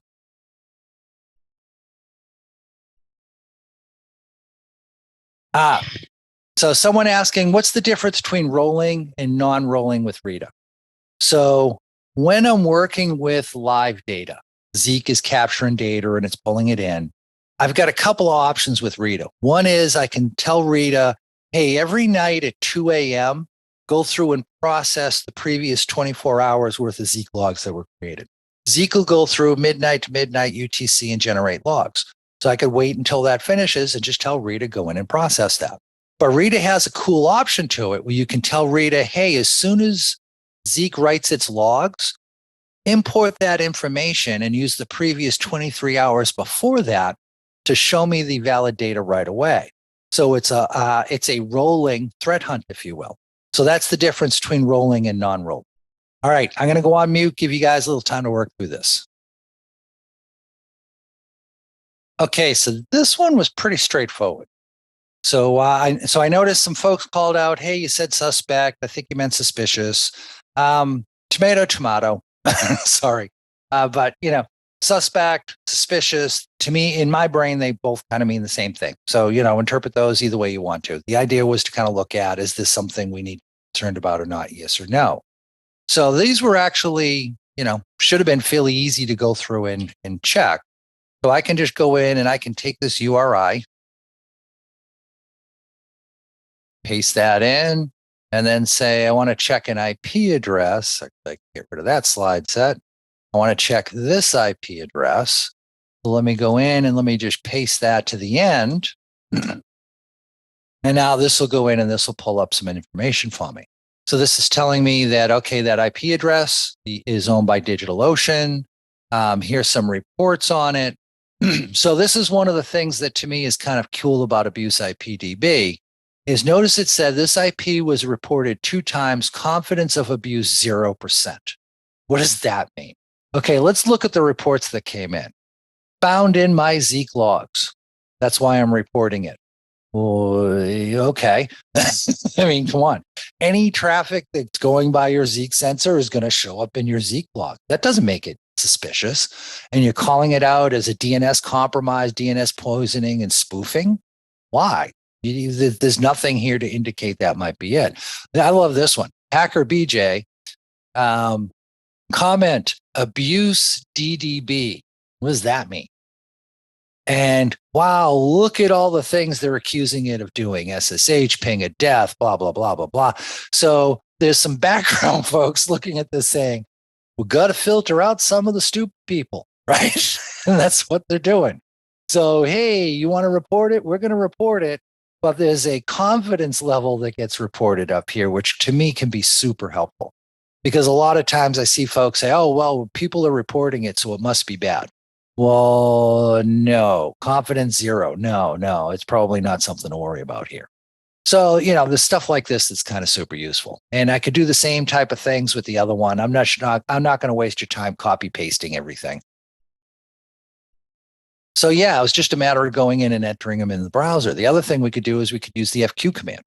So with the FQ command, we could go through and we could say FQ space the IP address. And notice for this first one, no information came back at all. Now for the second one, this is not the IP address that got caught, right? The IP address was 52.179.224.121. That was the actual long connection. Well, this is close to that and part of the same network. So I will personally do that sometimes if it's close enough and I can't get any data on the IP address I'm looking at. I'll try and start poking around at what else, for the organization that owns that subnet, what else is around it, just so maybe try and get an idea of what's going on. And notice here, I found out that in this case, oh, hey, they were looking to get to a DSP server. So this is a Microsoft patching system, I believe. And notice it came back and said, unable to get local issuer certificate. Yeah, it's because Microsoft had signed their own cert and they just include their public key in Windows when they ship it. So that's why this was coming back as unvalidated. But this is not the IP address. Really we want to check the IP that was there. And that one doesn't return anything because that connection started before everything got kicked off. So these results are actually a little bit different than what you should have found. But when I go in and I start looking these things up, like I said, the confidence of abuse can be super helpful. So, here's a Microsoft system, 3 times abuse, confidence of abuse, 2%. Yeah, that's low enough that we can say, okay, that one's probably fine. Also, came up and showed us, the host name associated with this, demo1.ahhosted.com. What's that? Now, remember we said, don't leave a footprint, right? So I probably don't want to try this from my corporate network. But if I can, go to a remote system and try it from there, I might go in and say, okay, let me try, demo1.aihhosted.com. Does anything come back for that? Nope. In this case here, I got nothing back. Did I spell that right? I think I should have gotten something for that. Yeah, I spelled that all right. Okay, cool. So so nothing came back. You're missing an ED at the end of the domain. Oh, thank you, Bill. Thank you, Bill. So I can hit that. Oh, wait, something's coming back. So, something's here. The other thing I could do is rather than going to demo 1, try www, right? Most sites have a website. So now if I go to the website for it, oh, hey, this went to Active Countermeasures. Is Active Countermeasures a business partner of ours? Is it someone we bought software from? Let me go talk to purchasing. If so, then this is probably okay. If not, I need to do some additional investigation work. So I could do that. Like I said, I wouldn't generate those connections from my local network, but I would do it from someplace else. Now, but Chris, you're connecting to their website. They'll see somebody connected to their website. Oh, spin something up sometime and watch how many people connect to your website. It's going on all the time. They're not going to know that's you. So yeah, if you connect to the server, you'd see a login screen that says AC Hunter. Okay, what's this? Let me use that to kind of run this down. Or try going to the www for the domain. That's another way you can try and run this out. Alien Vault also has some really helpful information about things. One of the things I like about it is it, along with the DNS information, a lot of times this will give you history. It'll tell you how long, here we go. What's been associated with that IP address going back in time. That's helpful to me. Like if it's supposed to be a Microsoft address, I know Microsoft has owned that address space for a long period of time. So if a week ago it was something.ru, and now it claims to be Microsoft, I'm not trusting that. But if it's been Microsoft, something.microsoft.com for the last 3 years, okay, that helps bring up my confidence a little bit. So we've got 2 long connections that are taking place. One looks like Microsoft talking to patching servers. The other one looks like it's talking to, Active Countermeasures. We'll say purchasing says, yeah, we pay them money. They're a business partner. So our 2 long connections that we've investigated so far both look like they're okay. This doesn't look like command and control. This just looks like persistent connections that are taking place by legitimate software. Cool. Let's go in. So it's break time. So we're going to go take a break. But as part of that, when we come back, let's go in and look for beacons. So beacons can be a little bit harder to detect because we're looking, remember, it's the dwell time between connections and the changes in session size of all those connections that we really want to look at to figure out if it's a beacon or not. And to pull that out of a raw PCAP or to even pull it out of Zeke logs, it's really hard to do. So I'm going to give you a clue right off the bat and tell you you're going to want to work with Rita. Rita's going to be the one that's going to help you out. So using Rita, go through and see if you can identify any beacons. Now I'll give you one last hint. Well, but Chris, I've never used Rita before. What command should I use? Okay, if I say Rita, pump that through less space dash capital S. Actually, no, I'm not going to do that. I'm going to do something even better. Rita, and then pump that through grep space beacon. Here are all my beacons. So all of my commands that have anything. So here's beacon FQDN, beacon proxy, beacon SNI, show beacons with an S. Those are all my possible beacon commands. Well, which one do I use, Chris? Try them all. See what happens. Dre TPG was saying that mine shows no results were found. That's a good thing. Some of these will show no results found. Like the most common one you run into that'll show no results found is this one here. Show beacons proxy. Show beacons proxy looks for beacons that are going through a proxy server. So let's say you've got a SOC server on your environment. So everybody talks to the SOC server, and then the SOC server goes out to the internet. Well, if I'm watching that system talking to the internet and someone's beaconing, I can't tell who because it's all coming from the SOC's proxy server. But what I can do with this is I can monitor before the SOC's proxy server. And that will show me in the SOC's protocol who was trying to go where, and it will extract that information out for me, and I can rebuild any beacons that were taking place. But if I'm not using a proxy server, this command will never show anything. So that one, I'll see nothing. And that's a feature. That's okay. That just tells you there wasn't anything there. So it's not uncommon to get no results on some of these sometimes. It really depends on what we have for data. All right, I'll give you a couple more minutes and then we'll talk about this one. Hey, I'm going to give you a couple more minutes, but I've seen a couple of people like commenting about, hey, I'm new at this. Like there's some sort of an apology that needs to be given or something. That is not how this stuff works. So I know that there are certain security forums that if you go into them and you ask a question, folks may go through and say, may say things to you like, oh, read the FAQ, or, you should Google that, or, just stupid answers that are basically, hey, I'm not going to help you. I'm going to give you an answer that helps me feel more superior to you. That is not how these forums here work. That's not how we roll. I have seen one person give that type of a response during one of these classes, and they were immediately put in their place by everybody else. This is designed to be a safe zone. This is designed to be, hey, yeah, you're new at this, but you know what? Everybody starts somewhere. We are, what we know is based on our life experiences, and we all have different life experiences. Prior to last week, there were plenty of people who knew more about living through a hurricane than I did. I did not have that experience until last week. So I was a noob. And even now, I've only gone through it once. My wife has gone through 3 or 4. She certainly knows these things better than I do. Point is, we all start somewhere. So if you've got to do a little extra looking up on things like, what's a beacon and how does that work and stuff like that, totally cool. Nothing wrong with that.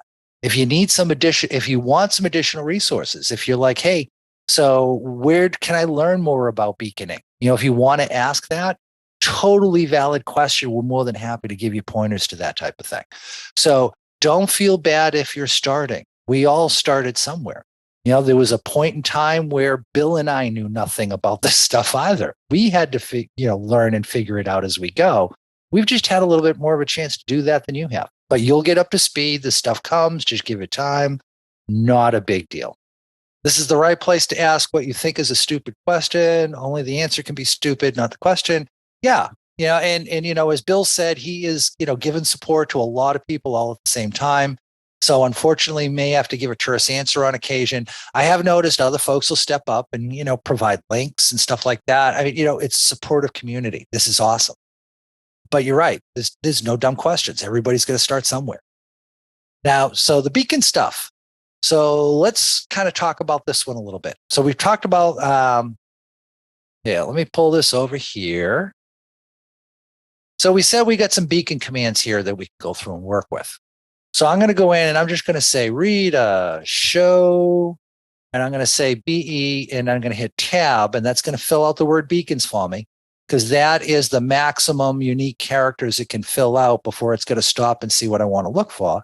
And I'm just going to say -P and hit tab to get the word proxy filled in. And I'm just going to type lab1. So let's see if we have any proxy-based beacons in here. And it pops up and it says no results were found. Cool. So now I know there's no proxy being used on the network. So the next one I'd like to go look at is SNI. So that's the one where the host parameter for HTTP connections is being used. The SNI parameter within the digital certificate is being used for SSL TLS connections. So what's nice about that is, let's say the connection is going to multiple IP addresses, like it's going through a content delivery network, it'll pull all those connections together for me. So I'm going to say Rita, show beacons -SNI lab1. And I forget how much data is here, so I'm just going to pump it through head. That's not easy to read. So I'm going to say -H, and then pipe that through, less space -S.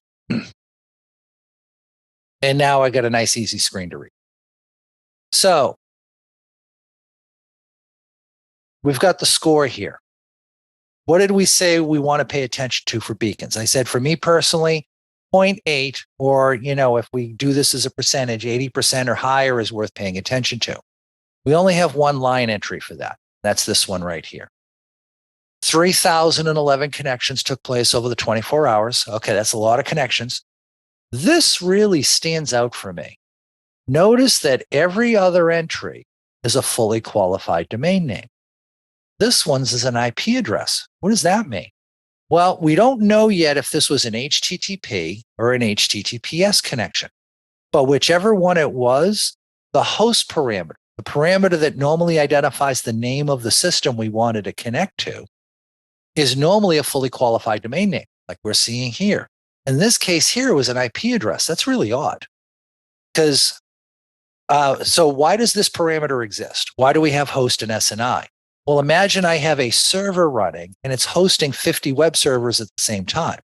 When you connect to that physical server, it needs to know which one of those 50 virtual websites you're actually trying to connect to. So this parameter is used to tell it which virtual server on that system you wanted to talk to. Well, if it's an IP address, it can't tell. So this is someone trying to connect to that box itself, not a potential virtual server. This, to me, huge red flag. Huge red flag. So this one is one of the first ones I want to make a note of and make sure I look at. I'm going to want to definitely investigate what's going on with traffic going to this IP address, because clue number one, instead of being a fully qualified domain name, it's an IP. Clue number two, 3,000 connections taking place over a 24-hour period of time. So that's one I'm going to want to go in and pay attention to. So I can also go in and say, Rita, show beacons. Let's do FQDN this time. And I'll just assume I'm going to get messy output. So I'm going to pump that through -H to make it look all nice and neat. I want to check the lab1 data set, and I'm going to pipe it through less space -S again and keep it all nice and clean in my output. And when I hit enter, okay, looking at, so what's the difference between SNI and FQDN? With SNI, Rita is using those values in the application layer to figure out what you were trying to get to.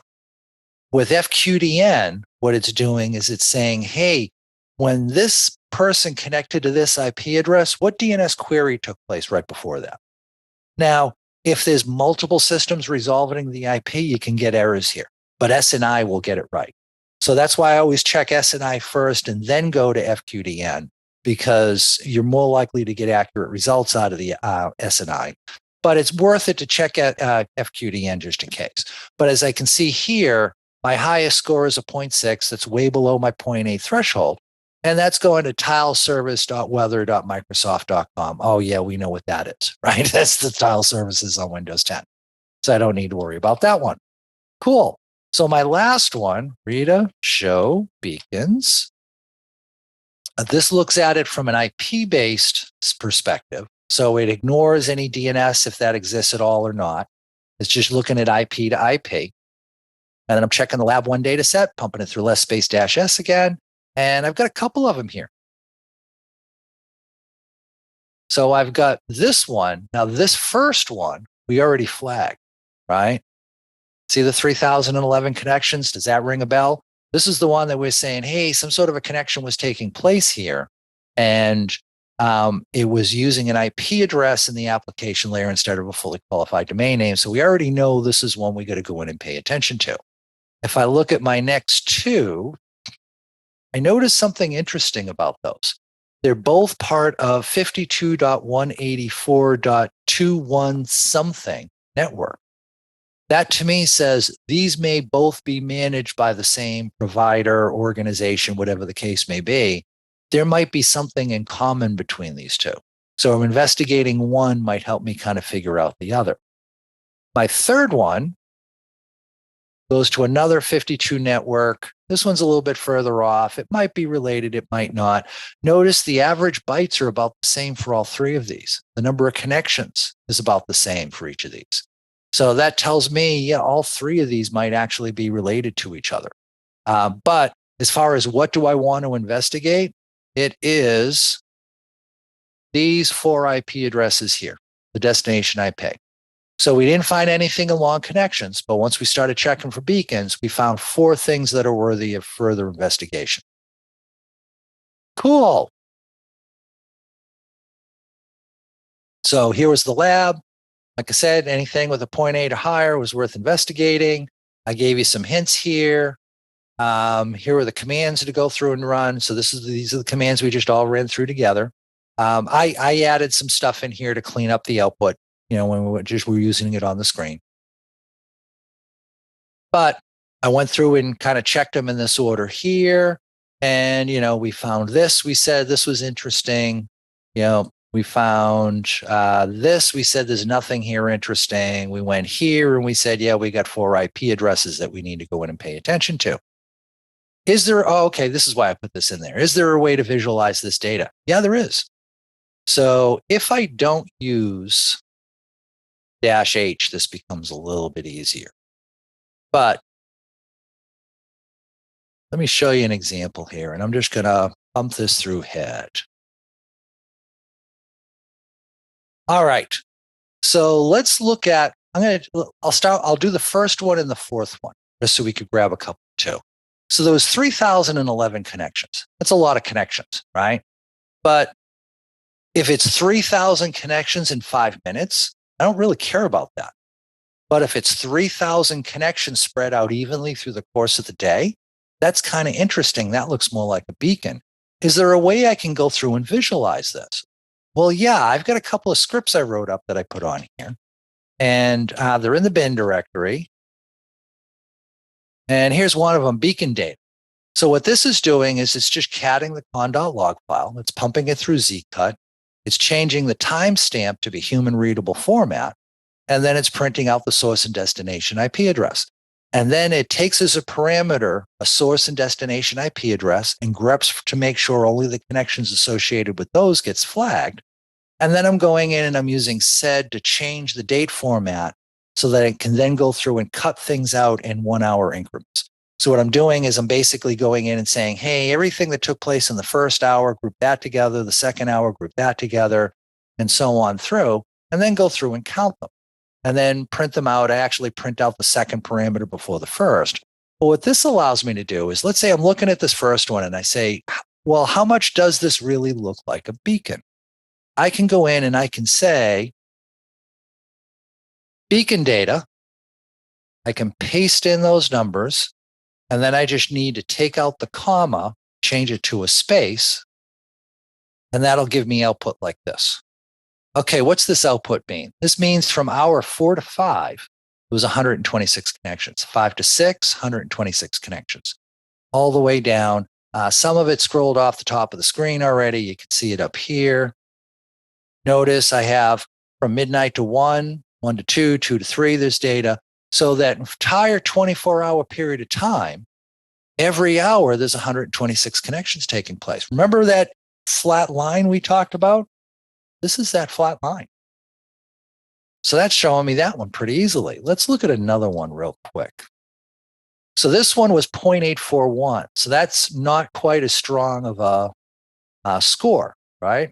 Does that look like a beacon? Well, if I go in and I say beacon data, and then paste in those IP addresses. And then I said, like I said, change the comma to a space. Let's see how that maps out. Well, look at this. One connection, two connection, one connection, two connection. Now we get down here, pattern changes. So it's not a perfect beacon. That's why the score came down a little bit, but this isn't too far off. We're going onesie, twosie back and forth all the time. And then we have a couple of a burst of one over a couple of hours, a couple of extras, but that's still pretty much beacony to us, right? So there's a tool you can use if you ever want to kind of visualize what if I had a tool that would show me a pretty graph plot, what would it look like? This will give you a good handle on that. Why is the SNI score lower? Okay, so if I look at Rita show beacon SNI, it had a score of 0.885 for this IP address in this connection. But when I looked at it as show beacons, the score went up to 0.997. But it's the exact same connection. Why was it when it was analyzed under SNI, the score ended up lower than the score that ended up under beacons? Here's why. This feature here, beacon SNI, is a new feature. We don't, let's see, flatline is beaconing. That is exactly correct. So same number each hour, that is beaconing. SNI is a new feature. We're still testing this out. We still want to make sure that this is going to work properly. With that said, we use slightly different math that we want to make sure we're not generating a ton of new false positives that people have to deal with. The beacon based on IP, that code has been in Rita forever. So we'll go through and we'll tweak in performance improvements for that. So after the next release, you'll probably see these two numbers match, assuming we don't find any problems in our SNI code. So that's why they look a little bit different, right? Okay, here's our next lab. So we found 4 beacons worth investigating, these 4 IP addresses here. Use the FQ command word. So FQ space and an IP address, run these down. Is there a potential business need associated with any of these? We'll give you a couple minutes to work through this one, and then we'll go through and we'll talk about it. All right, let's talk about this one a little bit. So actually, let me get to, there we go. So I had a question. Hey, what about TLS 1.3? Because that's encrypting the digital certificates. You don't get to see the SNI information. So how do you deal with this with that? 1.3 scares me. 1.3 scares me because quite honestly, I feel like it was created by non-security people. We lose a lot of visibility into what's going on in the protocol. That's probably a great example of that. They've made it easier to tunnel DNS over over TLS. If you've ever sat in on any of my talks, I hate DNS over TLS because DNS is one of our best security tools to be able to go through and figure out what are our users trying to get to and is that okay? Well, if they can just tunnel it out a HTTPS session and we can't see the query, we don't know what they're trying to get to, we lose that visibility. If we're looking for beacons, I talked about like C2 over DNS. Well, all of that gets encrypted. You wouldn't be able to see that anymore. So I'm not a fan of TLS version 1.3. My recommendation to most environments is stick with 1.2. Yes, with 1.2, it's possible to negotiate weaker ciphers than it is with 1.3. But that's easy. Go in and change the way your browsers configure their or select what they want to use, and that problem goes away. So anything in 1.3 that's better than 1.2 can be fixed with a configuration change. The security issues introduced by 1.3 can't be fixed with configuration change. So I tend to tell environments stick with 1.2. It'll make life a whole lot easier. So that's where that came from. Okay, so we wanted to run down these 4 IP addresses. Now, for those of you who did the install with the install script, I apologize. We missed this tool. Didn't find that out until just now. I did put a copy of what's inside the tool, or it's what's inside this crummy little shell script inside of the content channel, as well as I assume I probably missed the beacon data one as well. So I just copy pasted. So you can go in and you can create those files for yourself. Copy paste in what I did, and then run the chmod command like I listed, and that'll let you go through and change the permissions on it. Yeah, that's okay, Chris. Blame it on Ian. Actually, yes, I will. I will, because like I said, I was hurrying to get this content done to make sure it'd be available, because my only other choice was to teach you old content. And I wanted to make sure I was giving you the latest and greatest stuff, especially Rita, because literally this version of Rita was released last week. It just came out. So the commands to run is just simply FQ space and then the IP address that you want to go through and check. And for each of those, for the first one, it came back with nothing. The second one, it came back and told us, oh, hey, this looks like it's a Microsoft server. And, we got that proverbial unable to locate the local issuer, blah, blah, blah. But again, that shows us someone was trying to get to this name when they went to that IP. And that system has a digital certificate installed that we couldn't validate because it was self-signed by Microsoft. But we could take time and put the digital certificate on this system to be able to check these if we wanted to. So that's why that digital cert is not certifying properly. And I just gave you a slide on that as part of this as well. So the last three all look like they were going back to Microsoft. And they all have that same local issuer issue. If we assume those digital certs would check out okay for the purposes of this class, that just leaves us with one IP address that we're suspect with, which is that very first one. So here's our next lab. What I want you to do is that connection from this internal system to that IP look kind of weird. And we said, hey, the host of the SNI parameter that's inside of that was an IP address instead of a name. And that's kind of weird. Let's just go in and take a look at what's in the payloads of those packets. And we're going to use NGrep to go through and do that. So with NGrep, I can go in and I can say, hey, NGrep, I want you to go in and look at, dash Q, be quiet, dash capital I, read the PCAP file. And then you can say host this IP address and host this IP address. And that'll filter in on just that traffic, and that'll show you what's in the payload of those. But let's go look at the payload of this session and see if we can figure out if there's something worth paying attention to. So with that said, I'm going to go back on mute for a little bit. I will be in Discord if you got any questions. I'll give you a little bit to work through this one. I'm going to give you a couple more minutes, but this one really kind of comes down to just making sure you get your command switches right. So I'm just going to leave this slide up. So if you know what you're doing with NGrep, don't look at your screen. If you do know what you're doing with NGrep, don't look at the screen. If you don't know what you're doing with NGrep, take a look at the screen. This will walk you through what command to run. Take a look at that output. See if you see anything that kind of, rubs you the wrong way. As far as the FQ command and the beacon data command, I apologize for the folks who ran the install script that didn't install it. What I'm going to do is after class, I need food. I haven't eaten all day. Once I come back, and I will know I will make mistakes, I'm going to give you a bunch of commands that you can literally just copy paste the commands to the command line. And you don't need to use a text editor. It will just automatically create that file for you and create the right permissions and the whole bit. I'll take care of that. But like I said, give me about an hour, maybe two after class to get some food first. I'm less likely to make mistakes when I do. But that way I can create it for you. I can test it, make sure it works. And then, you'll be able to download it.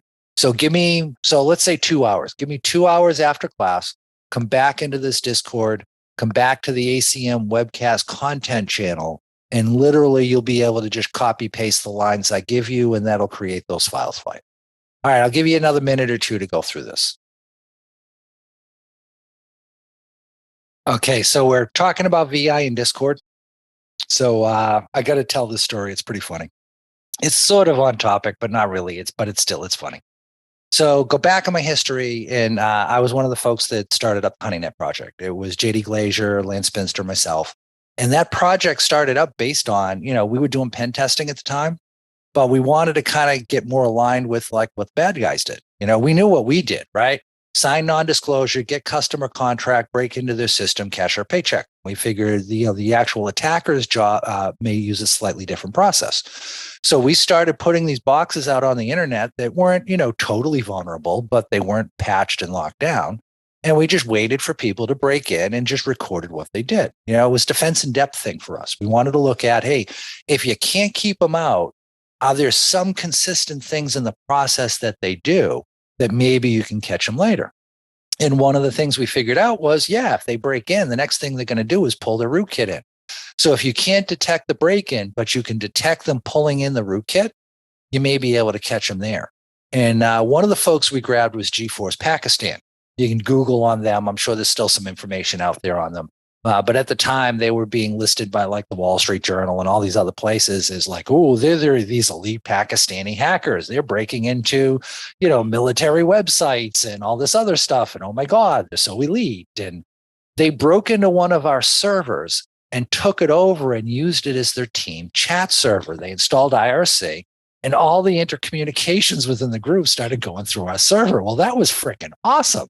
But unfortunately, Lance, JD, and myself didn't speak Pakistani, so we had to bring somebody else on the team who could then go through and do the translations. And we started seeing some weird stuff we didn't understand. So like someone was talking about, hey, they learned VI a long time ago because VI is just always there. And what we found was in their rootkit editor, there was an editor that they would pull in that was almost like the DOS edit command, for Linux. And we're like, why are they doing that? The VI is there, Nano's there. Well, we found out watching them on one of their attacks, none of them knew how to use VI. So what one of them was doing was they would like launch VI to edit a file, and they couldn't actually figure out how to exit VI. So they would kill their SSH session.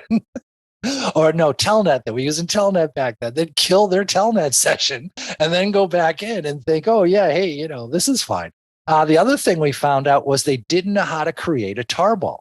They knew how to open them because, they read, some elite hacker site someplace, but they didn't know how to create one. So they had set up their website on somebody's site that they had owned, and they were losing control of it. They were trying to tarball up all their files to move it someplace else, and they couldn't figure out how to do that.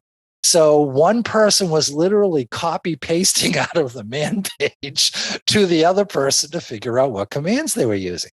And this was someone that like in the media was being billed as these elite hackers. And we're watching them in the background like, these are idiots. It was kind of funny because I had a friend that, let's say, worked for a military organization that, let's just call it that and leave it at that. They had an intelligence type job, let's say, in a military organization. And I reached out to them and said, hey, so, GeForce Pakistan's whacked a couple of your sites. This is on the down low, but we're into their chat channel and, we're seeing their communications. I'm happy to share some of that with you. And he just looked me right in the eye and he said, Chris, I can tell you the name of every member of GeForce Pakistan. I can tell you what their parents' names are. I can tell you where they live. If I make one call, I can tell you what they had for breakfast. They're in Pakistan. We can't touch them. So the only reason they kept getting away with it wasn't that they were elite. It was the geographic location they were in at the time and the fact that we couldn't do anything about that. But yeah, so somebody mentioned knowing VI. That's awesome. But not everybody has bothered to learn that tool. So, hey, let's talk a little. So that's my story for now. Let's talk about NGrep.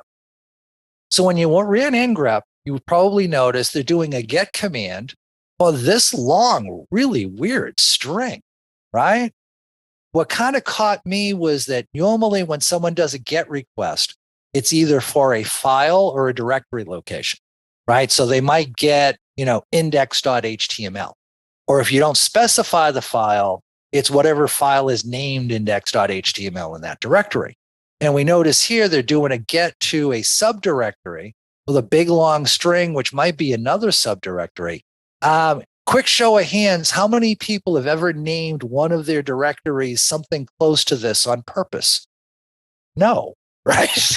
No, this does not look like something a human would do or legitimate software would do. So that raises some red flags for me. The other thing that kind of grabbed me on this one as well is that my host parameter is an IP address, like we talked about. This should be a fully qualified domain name. It's claiming to be a Windows 7 system. Oh, that doesn't sound right. Now I could go back and look at what are all the user agent strings being used by this source IP address. My guess is they're not going to be consistent with Windows 7. So we got something else that's taken place here. Now, this connection is being validated by the server. In other words, when it does this GET request, 200 OK means, yep, I'm OK with that request. You didn't try to access some resource I don't know about. So it isn't like a client is spewing garbage for some unknown reason. The server is accepting that information stream. So that makes me really super suspicious about this one. Well, can we get the same information out of Zeke? Yeah, we could. If you run this GET command, right, get the IP address we're interested in out of http.log, you're going to get line entries that are like this. So this is showing me that it was, here's the timestamp, here's the unique agent string, source IP address, source port, destination IP address, destination port. This was a GET request. Here's that host parameter. Here's the URI they tried to access. Here's the user agent string. So yeah, all this, and even our 200 OK that came back as a response, that we use in HTTP 1.1 when they made the connection. All this information shows up in Zeke as well. So we used NGrep, but we could have just as easily as used Zeke. Either one will work for us. So user string analysis. Tell you what, let's keep this easy. I am going to just copy paste this into the Discord channel so that folks can just copy paste out of the Discord channel to be able to go in and run that. So while you're doing that, I'll explain what this command does. So cat http.log, list out the contents of that file. Use Zeekcut to extract only the fields, source IP, destination IP, and the user agent string. Then I'm saying grep for the source IP address that the system was using. So, right, so if we look here, this was the system that was originating these sessions. And then I'm saying sort unique, and then cut out the third field, which is the user agent string.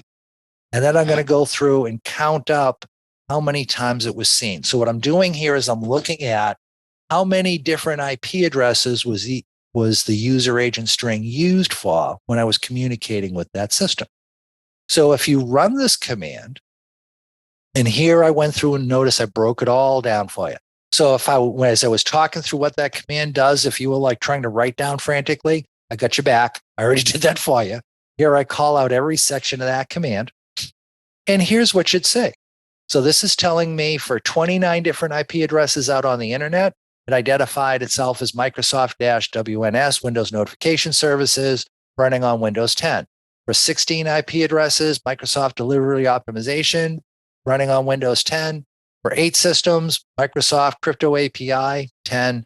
There was one connection using Wicca Agent. That one's a little odd, but if I do some Googling, I find out, yeah, no, that's used by Windows 10.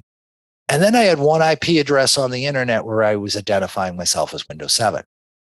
Okay, so Windows 10, Windows 10, Windows 10, Windows 10, Windows 7. Notice a problem here. That's probably not a legitimate user agent string. This user agent string is probably identifying to the server, hey, I'm here, I'm compromised, give me some marching orders to go through and use. So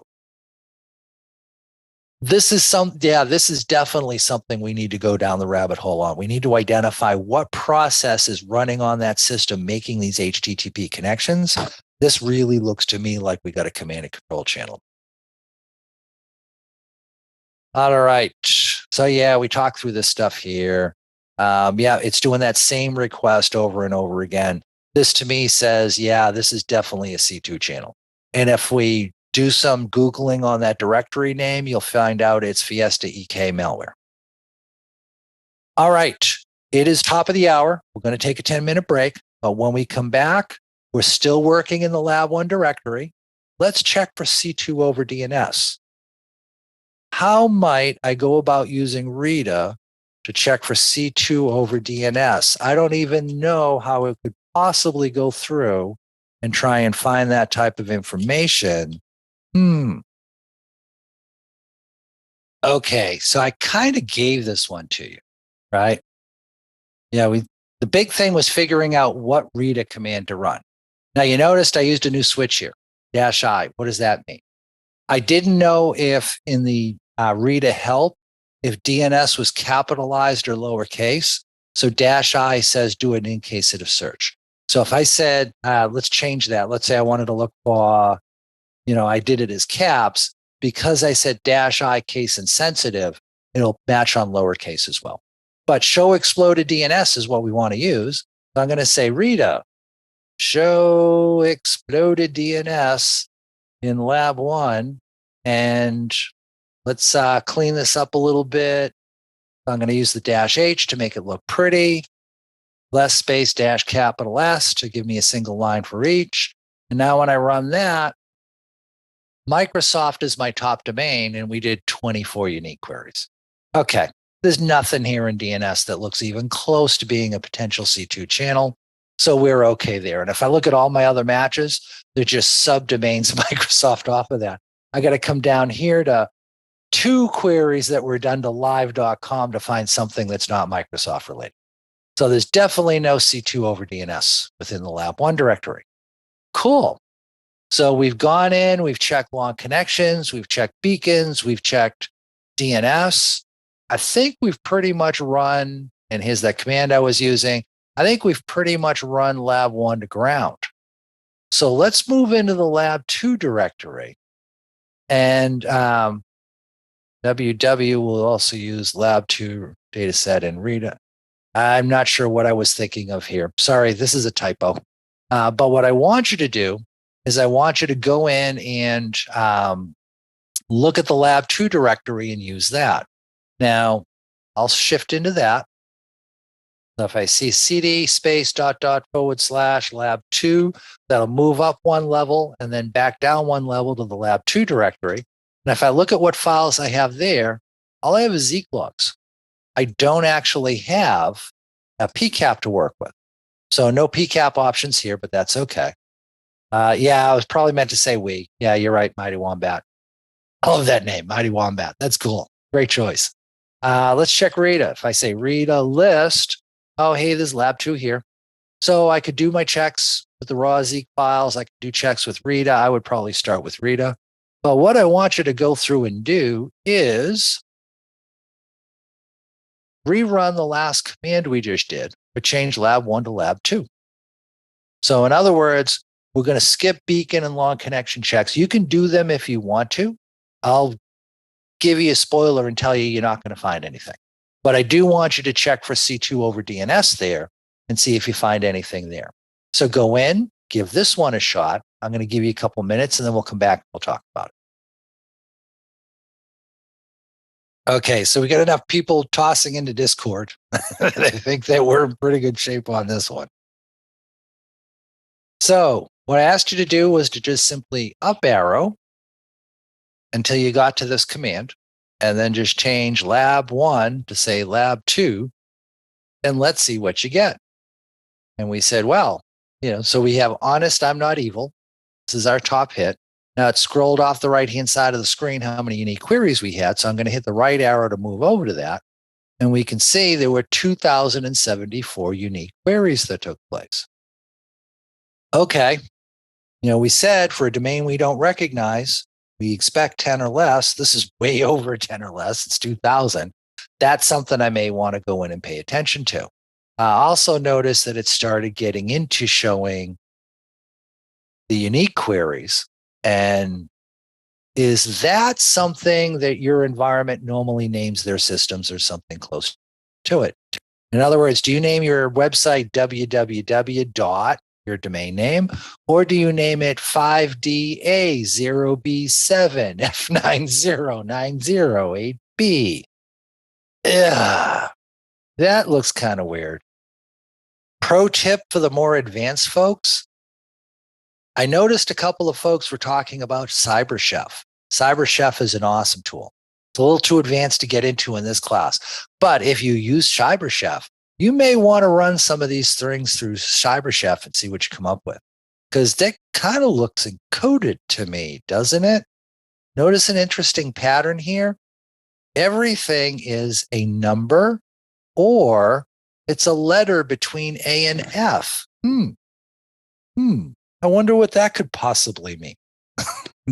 So as far as the lab goes, we had 274,000 queries that took place, or unique queries that went to honestimnotevil.com, a domain we don't recognize. That to me screams we probably have some C2 over DNS taking place here. Now, notice this isn't telling us who's doing it, right? Think about how this normally gets set up. Zeke is probably monitoring by our firewall someplace, or it's probably monitoring at that point between my trusted section of my network and the untrusted networks. So I'm seeing these queries go out. So even if I see where these are coming from, they're probably coming from an internal DNS server. And it's probably not the internal DNS server that's compromised. It might be, but it's doubtful. So there's some additional legwork I need to do when I run into a situation where I'm seeing potential C2 over DNS, which is I need to run down which endpoint is sending these DNS queries to the DNS forwarder. And I have a couple of options for that. One is I might be able to go to that DNS server and turn on logging. If I start logging my queries, I'll see who's making those queries. A lot of sites don't like to do that just because when you turn on logging, a lot of times the DNS server gets bogged down. So another possibility is to run a sniffer. So I could go in and I could run, let's say, like TCP dump, or I could go in and even better, run T-Shark. And with T-Shark, I could go in and say, hey, T-Shark, show me the source IP address and show me the DNS query that was taking place. And hey, for bonus points, pump that through grep and look for honestimnotevil.com. And now the only thing that'll print out on the screen is your source IP addresses that are doing DNS queries for something within honestimnotevil.com. Now that'll identify the internal system that's probably compromised. It's time to go into incident response mode, deal with it that way. But I wanted to give you an example of what DNS, what C2 over DNS looks like. I also wanted to dispel a myth, and I can't remember if so this is what you'll see, something kind of similar to this. Yep, 207 foot. We talked about that.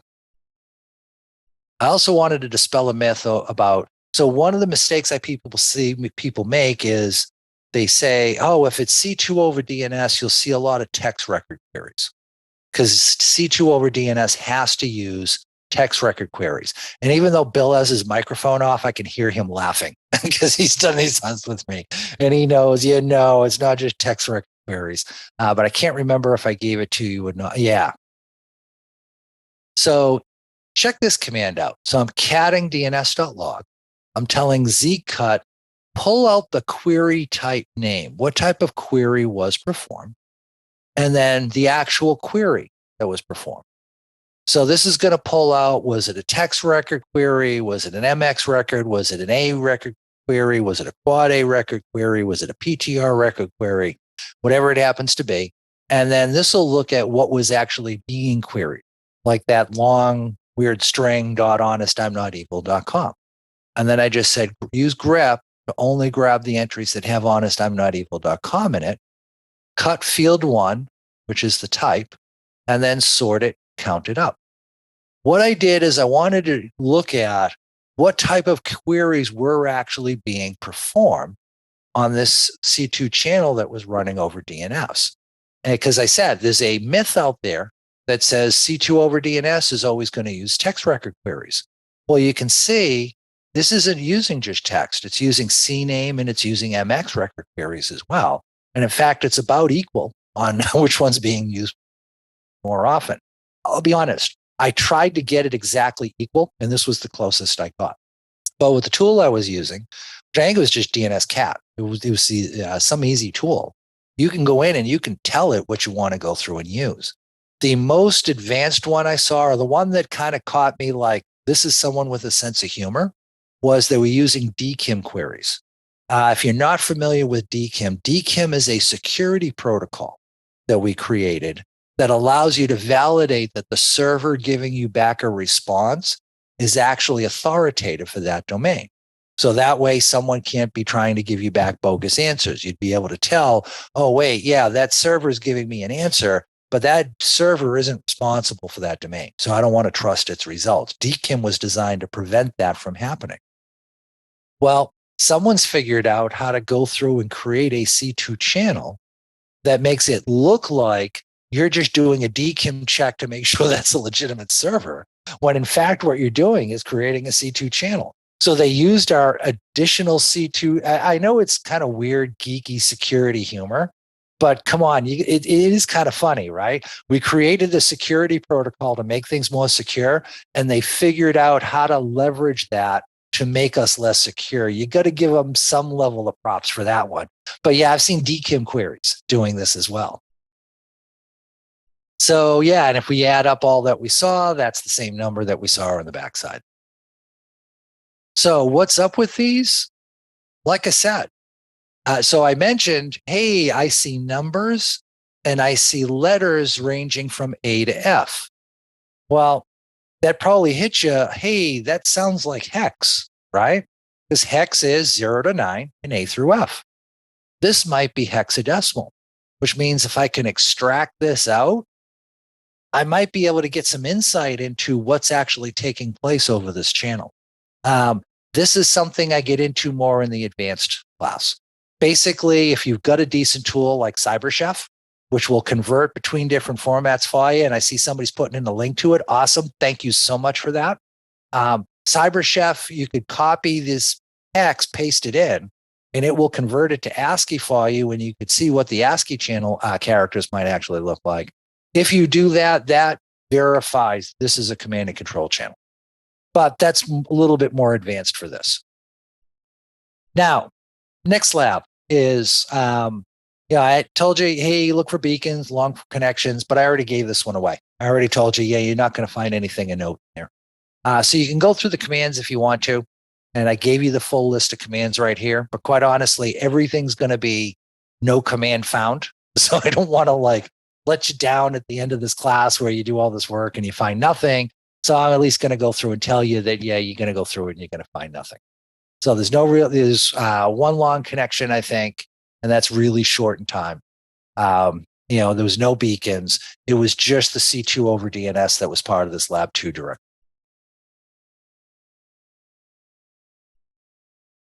So what have we learned, right? Going through and doing these labs, what have we learned?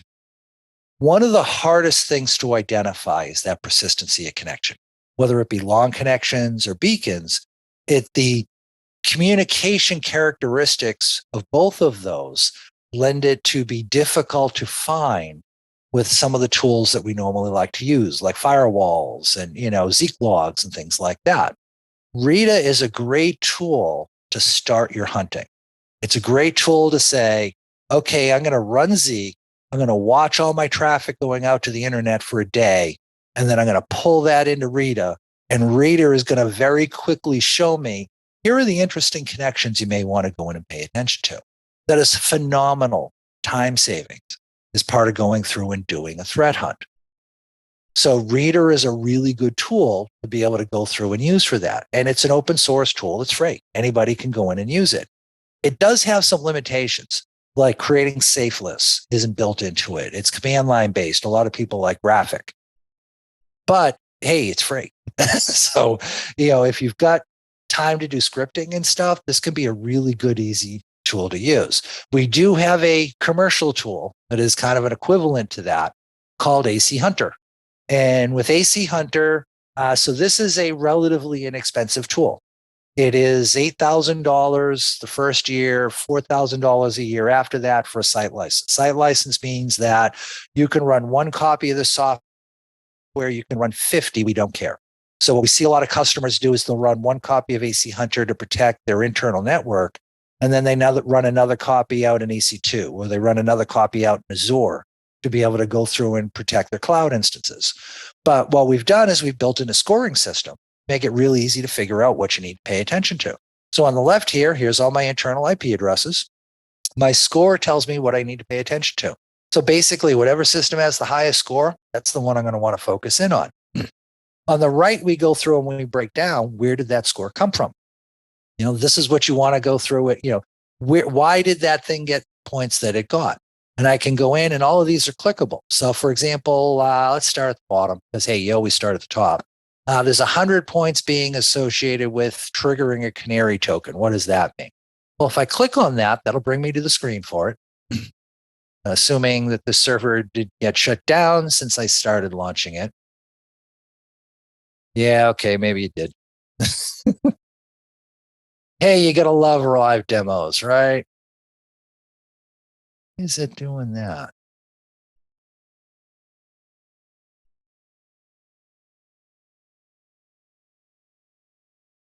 There we go. Yeah, I gotta love live demos. Now let me pull up a data set here. What's a good one? Yeah, we'll play with this one. That works. Oh, I don't have canary tokens in that one.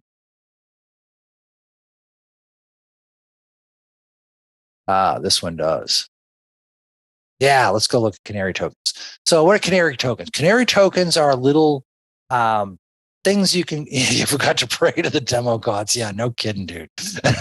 Gotta love live demos. With canary tokens, what I can do is I can go in and I can set little traps around my environment. So for example, I could go in and I can say, I want to create a token that's going to be an administrator user named James Doe or whatever I want to name it.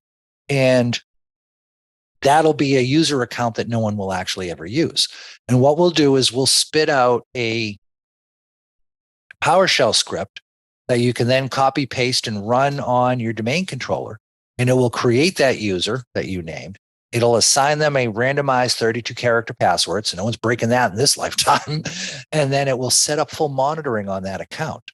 Now, let's say an internal user goes rogue, or let's say that an internal system gets compromised and they enumerate user accounts and then try that low and slow, try to break in, trying, common passwords against each account.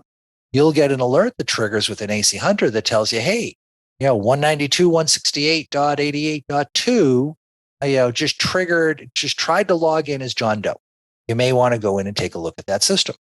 What's nice about that is, hey, if it's an account nobody should be using, the false positive rates on that is pretty minimal. For those of you who've tried to catch lateral movement, right? There's a number of tools out there that claim they can catch lateral movement. If someone breaks into one system and then tries to move to another, they will detect it. And the reality that you find once you start using those tools is, yes, they work, but the false positive rate is exponential, meaning that you're probably going to get multiple alerts each day that aren't lateral movement. It's just your network being your network. Well, that just simply trains you to ignore those alerts when you see them, right? Or to just comment them out entirely. So now when real lateral movement happens, you end up paying no attention to it. That's not good. So what we like to do is to work in things that have a very low false positive rate to it. And this is a good example of that. If no one's supposed to be using that account, no one should be logging in at that. If they do, you're going to want to get a heads up on that. Another one of my favorites is you can set up file monitoring. So, this is, using a suspicious looking file named, password.txt that's on the desktop of that system. But what I like to do is go back again to the domain controller, go to the net login share. And on your net login share is all your login scripts, right? As a former pen tester, recovering pen tester, I'm now doing threat hunting instead. As a former red teamer, what I used to do was if I got access to a system, first place I went, that net login share. Grab a copy of those login scripts because that's going to map out the whole environment for me. Where do HR people connect to for resources? Where do accounting people go to connect to for resources? Those login scripts are going to give me that information. It allows me to get the lay of the land very quickly. So here's what you do. You come in here, you create a token for something that looks like an interesting login script that you're going to put on your net login share. And this will set up full monitoring for that and just simply not assign it to any profiles. Well, not assigned to a profile means no one's going to actually access that file. But if somebody comes in and copies the file down so they can take a look at it offline, you're going to get an alert that says, hey, 192.168.1.10 just made a copy of that file and you said no one should ever access it. You may want to go pay attention to that system. So the canary token stuff is pretty cool. Yep, there's a new version available. I know that. Yay. So let's see, what else is fun here? Too many fully qualified domain names, DNS. You looked at these screen caps earlier. I didn't want to get up there and do not update and demo. Yeah, no kidding. We looked at these a little bit earlier in the class. So I talked about, the lots of fully unique, fully qualified domain names, or a lot of unique resource records part of a domain. That was something to focus in on. But I also kind of talked about how, if I look at utilization, so here's akadns.net, I have 3 systems that are doing DNS queries, but I also have a number of internal systems that are accessing one or more of these 125 hosts that were looked at. If I go back to r-1x.com, I have one system doing DNS queries. That's the only system that ever goes there. Well, why do I need to look up 62,000 resource records if no one needed to access any of those resources? That makes no sense. So the scoring system that we've put into place here looks at things like that, looks at it from a threat hunter standpoint to help drive you in the right direction to figure out, is this something you need to pay attention to or not? Beacons, you've seen a lot of these charts already. So we've gone in and we've got pretty little charts to show you that, like I said, this one to me is my real tell. This is the one that kind of helps me figure out that this is something worth going in and paying attention to, because I'm getting a consistent amount of traffic taking place every hour, all day long. This is the one that helps me kind of validate, yeah, I definitely have a beacon. Now I need to go in and look this up. Well, this is going to, the user was trying to get to alpha.stjameschurch.org when they went there. The heck is that? Well, I can click on it and that'll pop up a menu for me that allows me to go to a bunch of different tools to check it out. So I could go to like VirusTotal. What does VirusTotal know about that domain? Well, here's all the information that they have on that. Is there any detections there? No, all these tools are coming up as clean. So it allows me to go in and do very quick investigations on what's going on. These menus are editable. So if there's something here you don't see that you like to use, like, Shodan, although I think Shodan's here. Yeah, no, here's Shodan. We added that in. Well, let's say there's a tool you like to use that doesn't show up in the menu. These are easy to edit. And they're really easy to add in additional tools. If you want to, you can do research for external IPs. You can do it for internal IPs. Deep Dive is actually built into the tool itself. So let's say I'm looking at this and I say, hey, I want to take a look at what's going on with that IP address. When I click on that, this is going to pop up a screen for me that shows me everybody this IP talked to on the other side of the firewall. And it's going to color code everything. So anything that shows up in white, that's our way of saying, yeah, we didn't see anything suspicious about this traffic. So here we can see it made one connection in the course of the entire day, and that was it. We don't think that was suspicious. Anything in orange, that's our way of saying, this looked a little suspicious to us. It might be what's generating all those threat points. It might not, but we wanted to point it out to you just as part of completeness.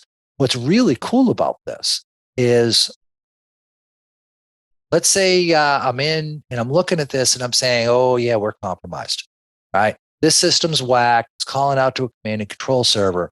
Remember we mentioned one of the things we want to get a handle on is scope, right? Are any of my other systems compromised? I can go up to this IP. I can say jump in a deep dive, and this will show me which of my internal systems have talked to that system over the last 24 hours. So if I come in here and I see 12 other IP addresses that are calling out to it every 8 hours, I know my scope is now not just this one system I recognized as being compromised. I got to pull those other 8 systems into this as part of my scope as well. Let's see, we're doing okay on time. I got one last one I want to show you because this one's kind of fun. And we looked at a couple of little screen caps earlier, which was kind of cool.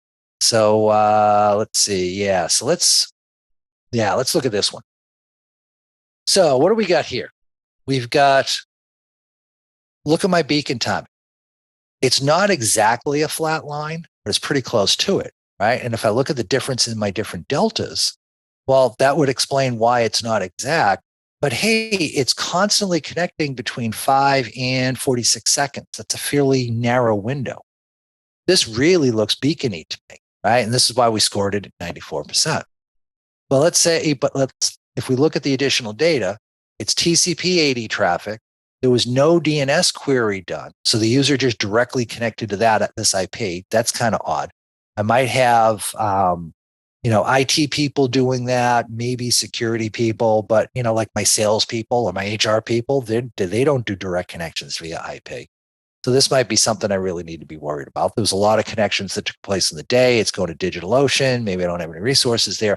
So let's say I'm looking at this and I'm saying to myself, I'm suspicious. Not enough to hit the big red incident response button yet, but I'm suspicious enough that this is something I need to make sure I go in and pay attention to. I'm suspicious enough that I want to do some additional investigation on it. If you're using BeaKer, our open source tool that uses Sysmon to collect those applications, you can link that into AC Hunter, click the little BeaKer icon, get it, BeaKer, RRR, isn't that cool? And you can go in and you can jump into BeaKer. And what we'll do is we'll load up BeaKer and we'll say, hey, when this source IP address was talking to that destination IP address over this date time range, what application was running on this system that was causing all of these connections to take place? And in this case here, BeaKer is telling me when that IP talked to that IP in the date time range, that was Notepad making those connections. You know, we talked about that earlier. Oh, good. It was just Notepad. Oh, no, wait. Notepad doesn't make outbound connections, especially to DigitalOcean. Oh, we're going to have a bad day. I also mentioned that, you know, if I jump in here and I don't see anything, maybe Sysmon's not running on that box. Maybe it's a hidden process. How do I tell the difference? Well, I just come up here and delete the and statement and then just rerun my query.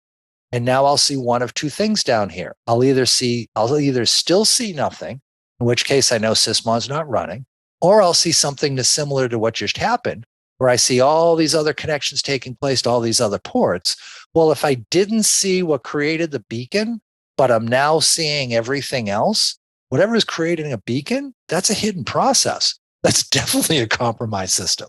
We're probably going to have to pull in some big guns to help us run this one down. So that's AC Hunter in a nutshell. This is we just came out with a new version of this. Like I said, we keep this inexpensive. We want this tool out to as many people as possible. So it's an open site license. It's relatively inexpensive. If you want a demo or you want to learn more, in the chat channel for Zoom, type in demo, please. And we'll go in and we'll look for any instances where it says demo, please. And we'll go through and we'll get back to folks. Keep in mind that the sales team is currently recovering from a hurricane that does exist, damn it. So we will respond to you. And we got Wild West Hack and Fest coming up next week. So we'll probably start booking time out for after that. If you type in demo, please, and we don't get back to you within the next week, just drop me an email at chris@activecountermeasures.com. My email will be on one of these slides too. We'll get you taken care of. But I also included some screen caps in here, so you got those if you want. This also has some of the new features in it, like our ability to go through and look for, Beacon Web is checking for that SNI field. So it's looking for the host parameter in HTTP. It's looking for the SNI field within HTTPS. So it allows you to track through multiple IP addresses all at the same time, which is kind of cool. So yeah, I just gave you a bunch of the screenshots in here. Oh, remember I mentioned Zeke has a problem where it only logs things once a connection closes. Well, right within AC Hunter, I can see, is this current connection currently open or closed?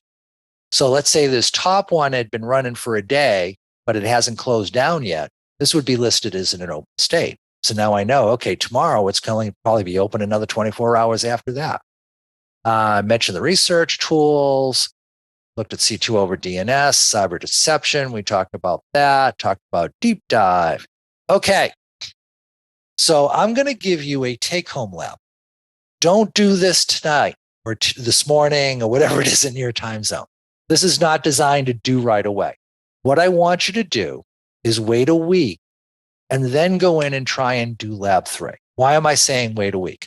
Because I just talked in your ear about all this stuff. Some of it's fresh in your mind. Some of it is going to adhere itself to your gray cells, and some of it will slip away into oblivion. And right now, it's kind of hard to tell which one's going to do what.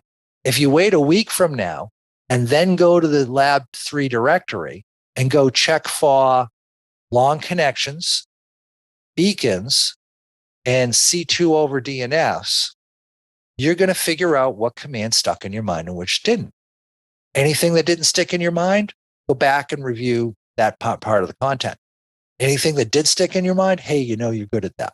So lab 3 is in this slide deck after the wrap up slide. I am not going to cover it now, but all the answers are there. So you can go through, try it, and then check your answers to make sure everything's okay a week from now. If you want to keep honing your skills after this, right? You did a couple of labs, but it's sometimes, I know, like for me, it's a little bit like crack. I went through a PCAP and found some bad stuff. I need my PCAPs, man. I got to get me some more PCAPs. Where can you do?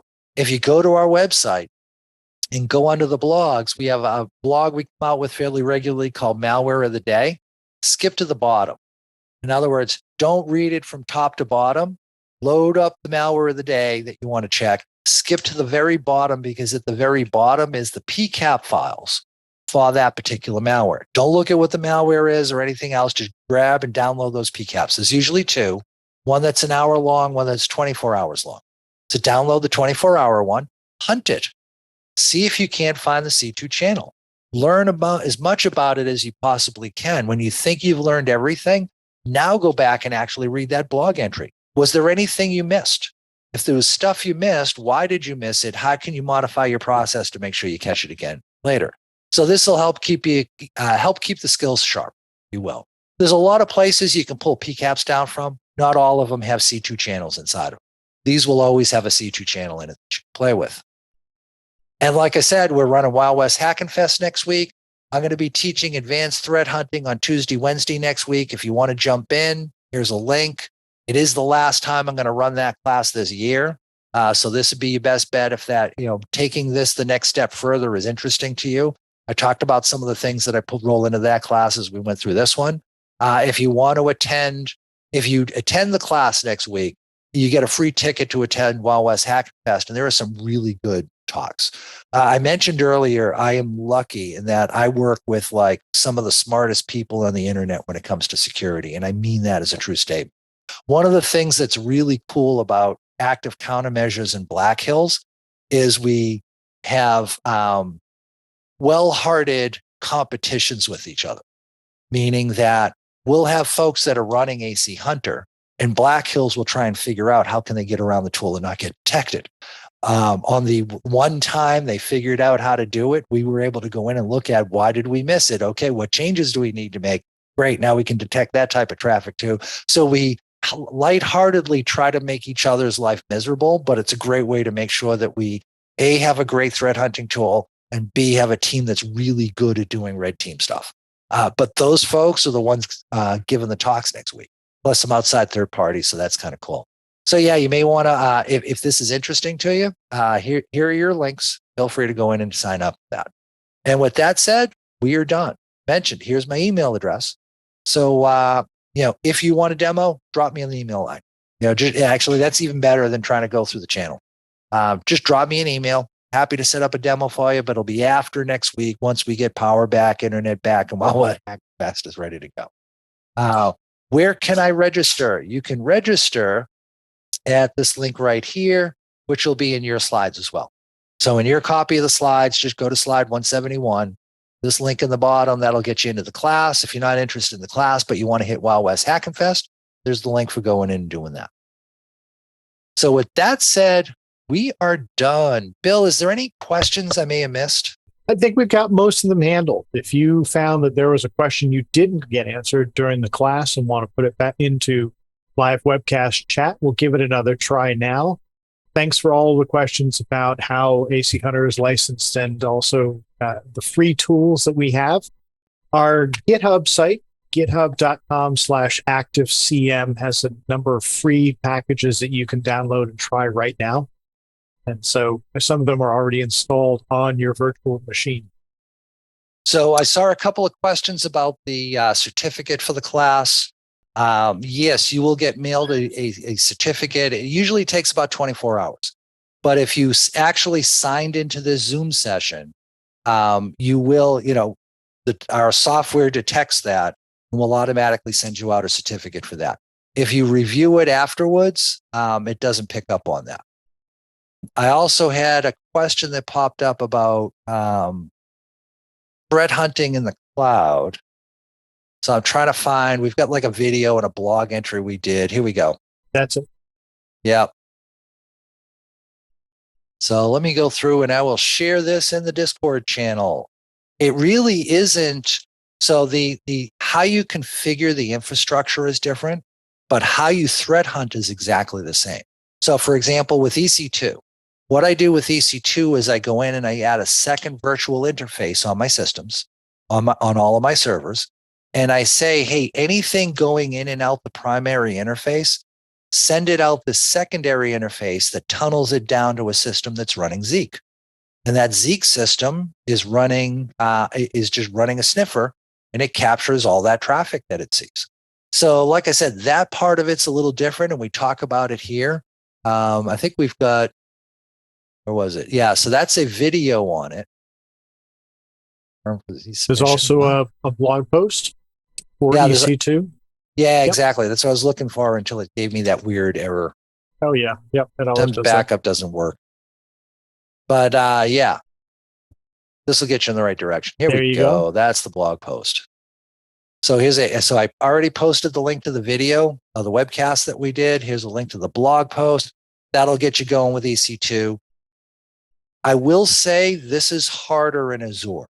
It's harder in Azure because with EC2, you can run sniffing all the time and it just works. With Azure, what we ran into is Microsoft will like shut your sniffer off every hour, and then you got to restart it, and it's kind of a pain in the backside. So, yep. So we have a blog post on that as well.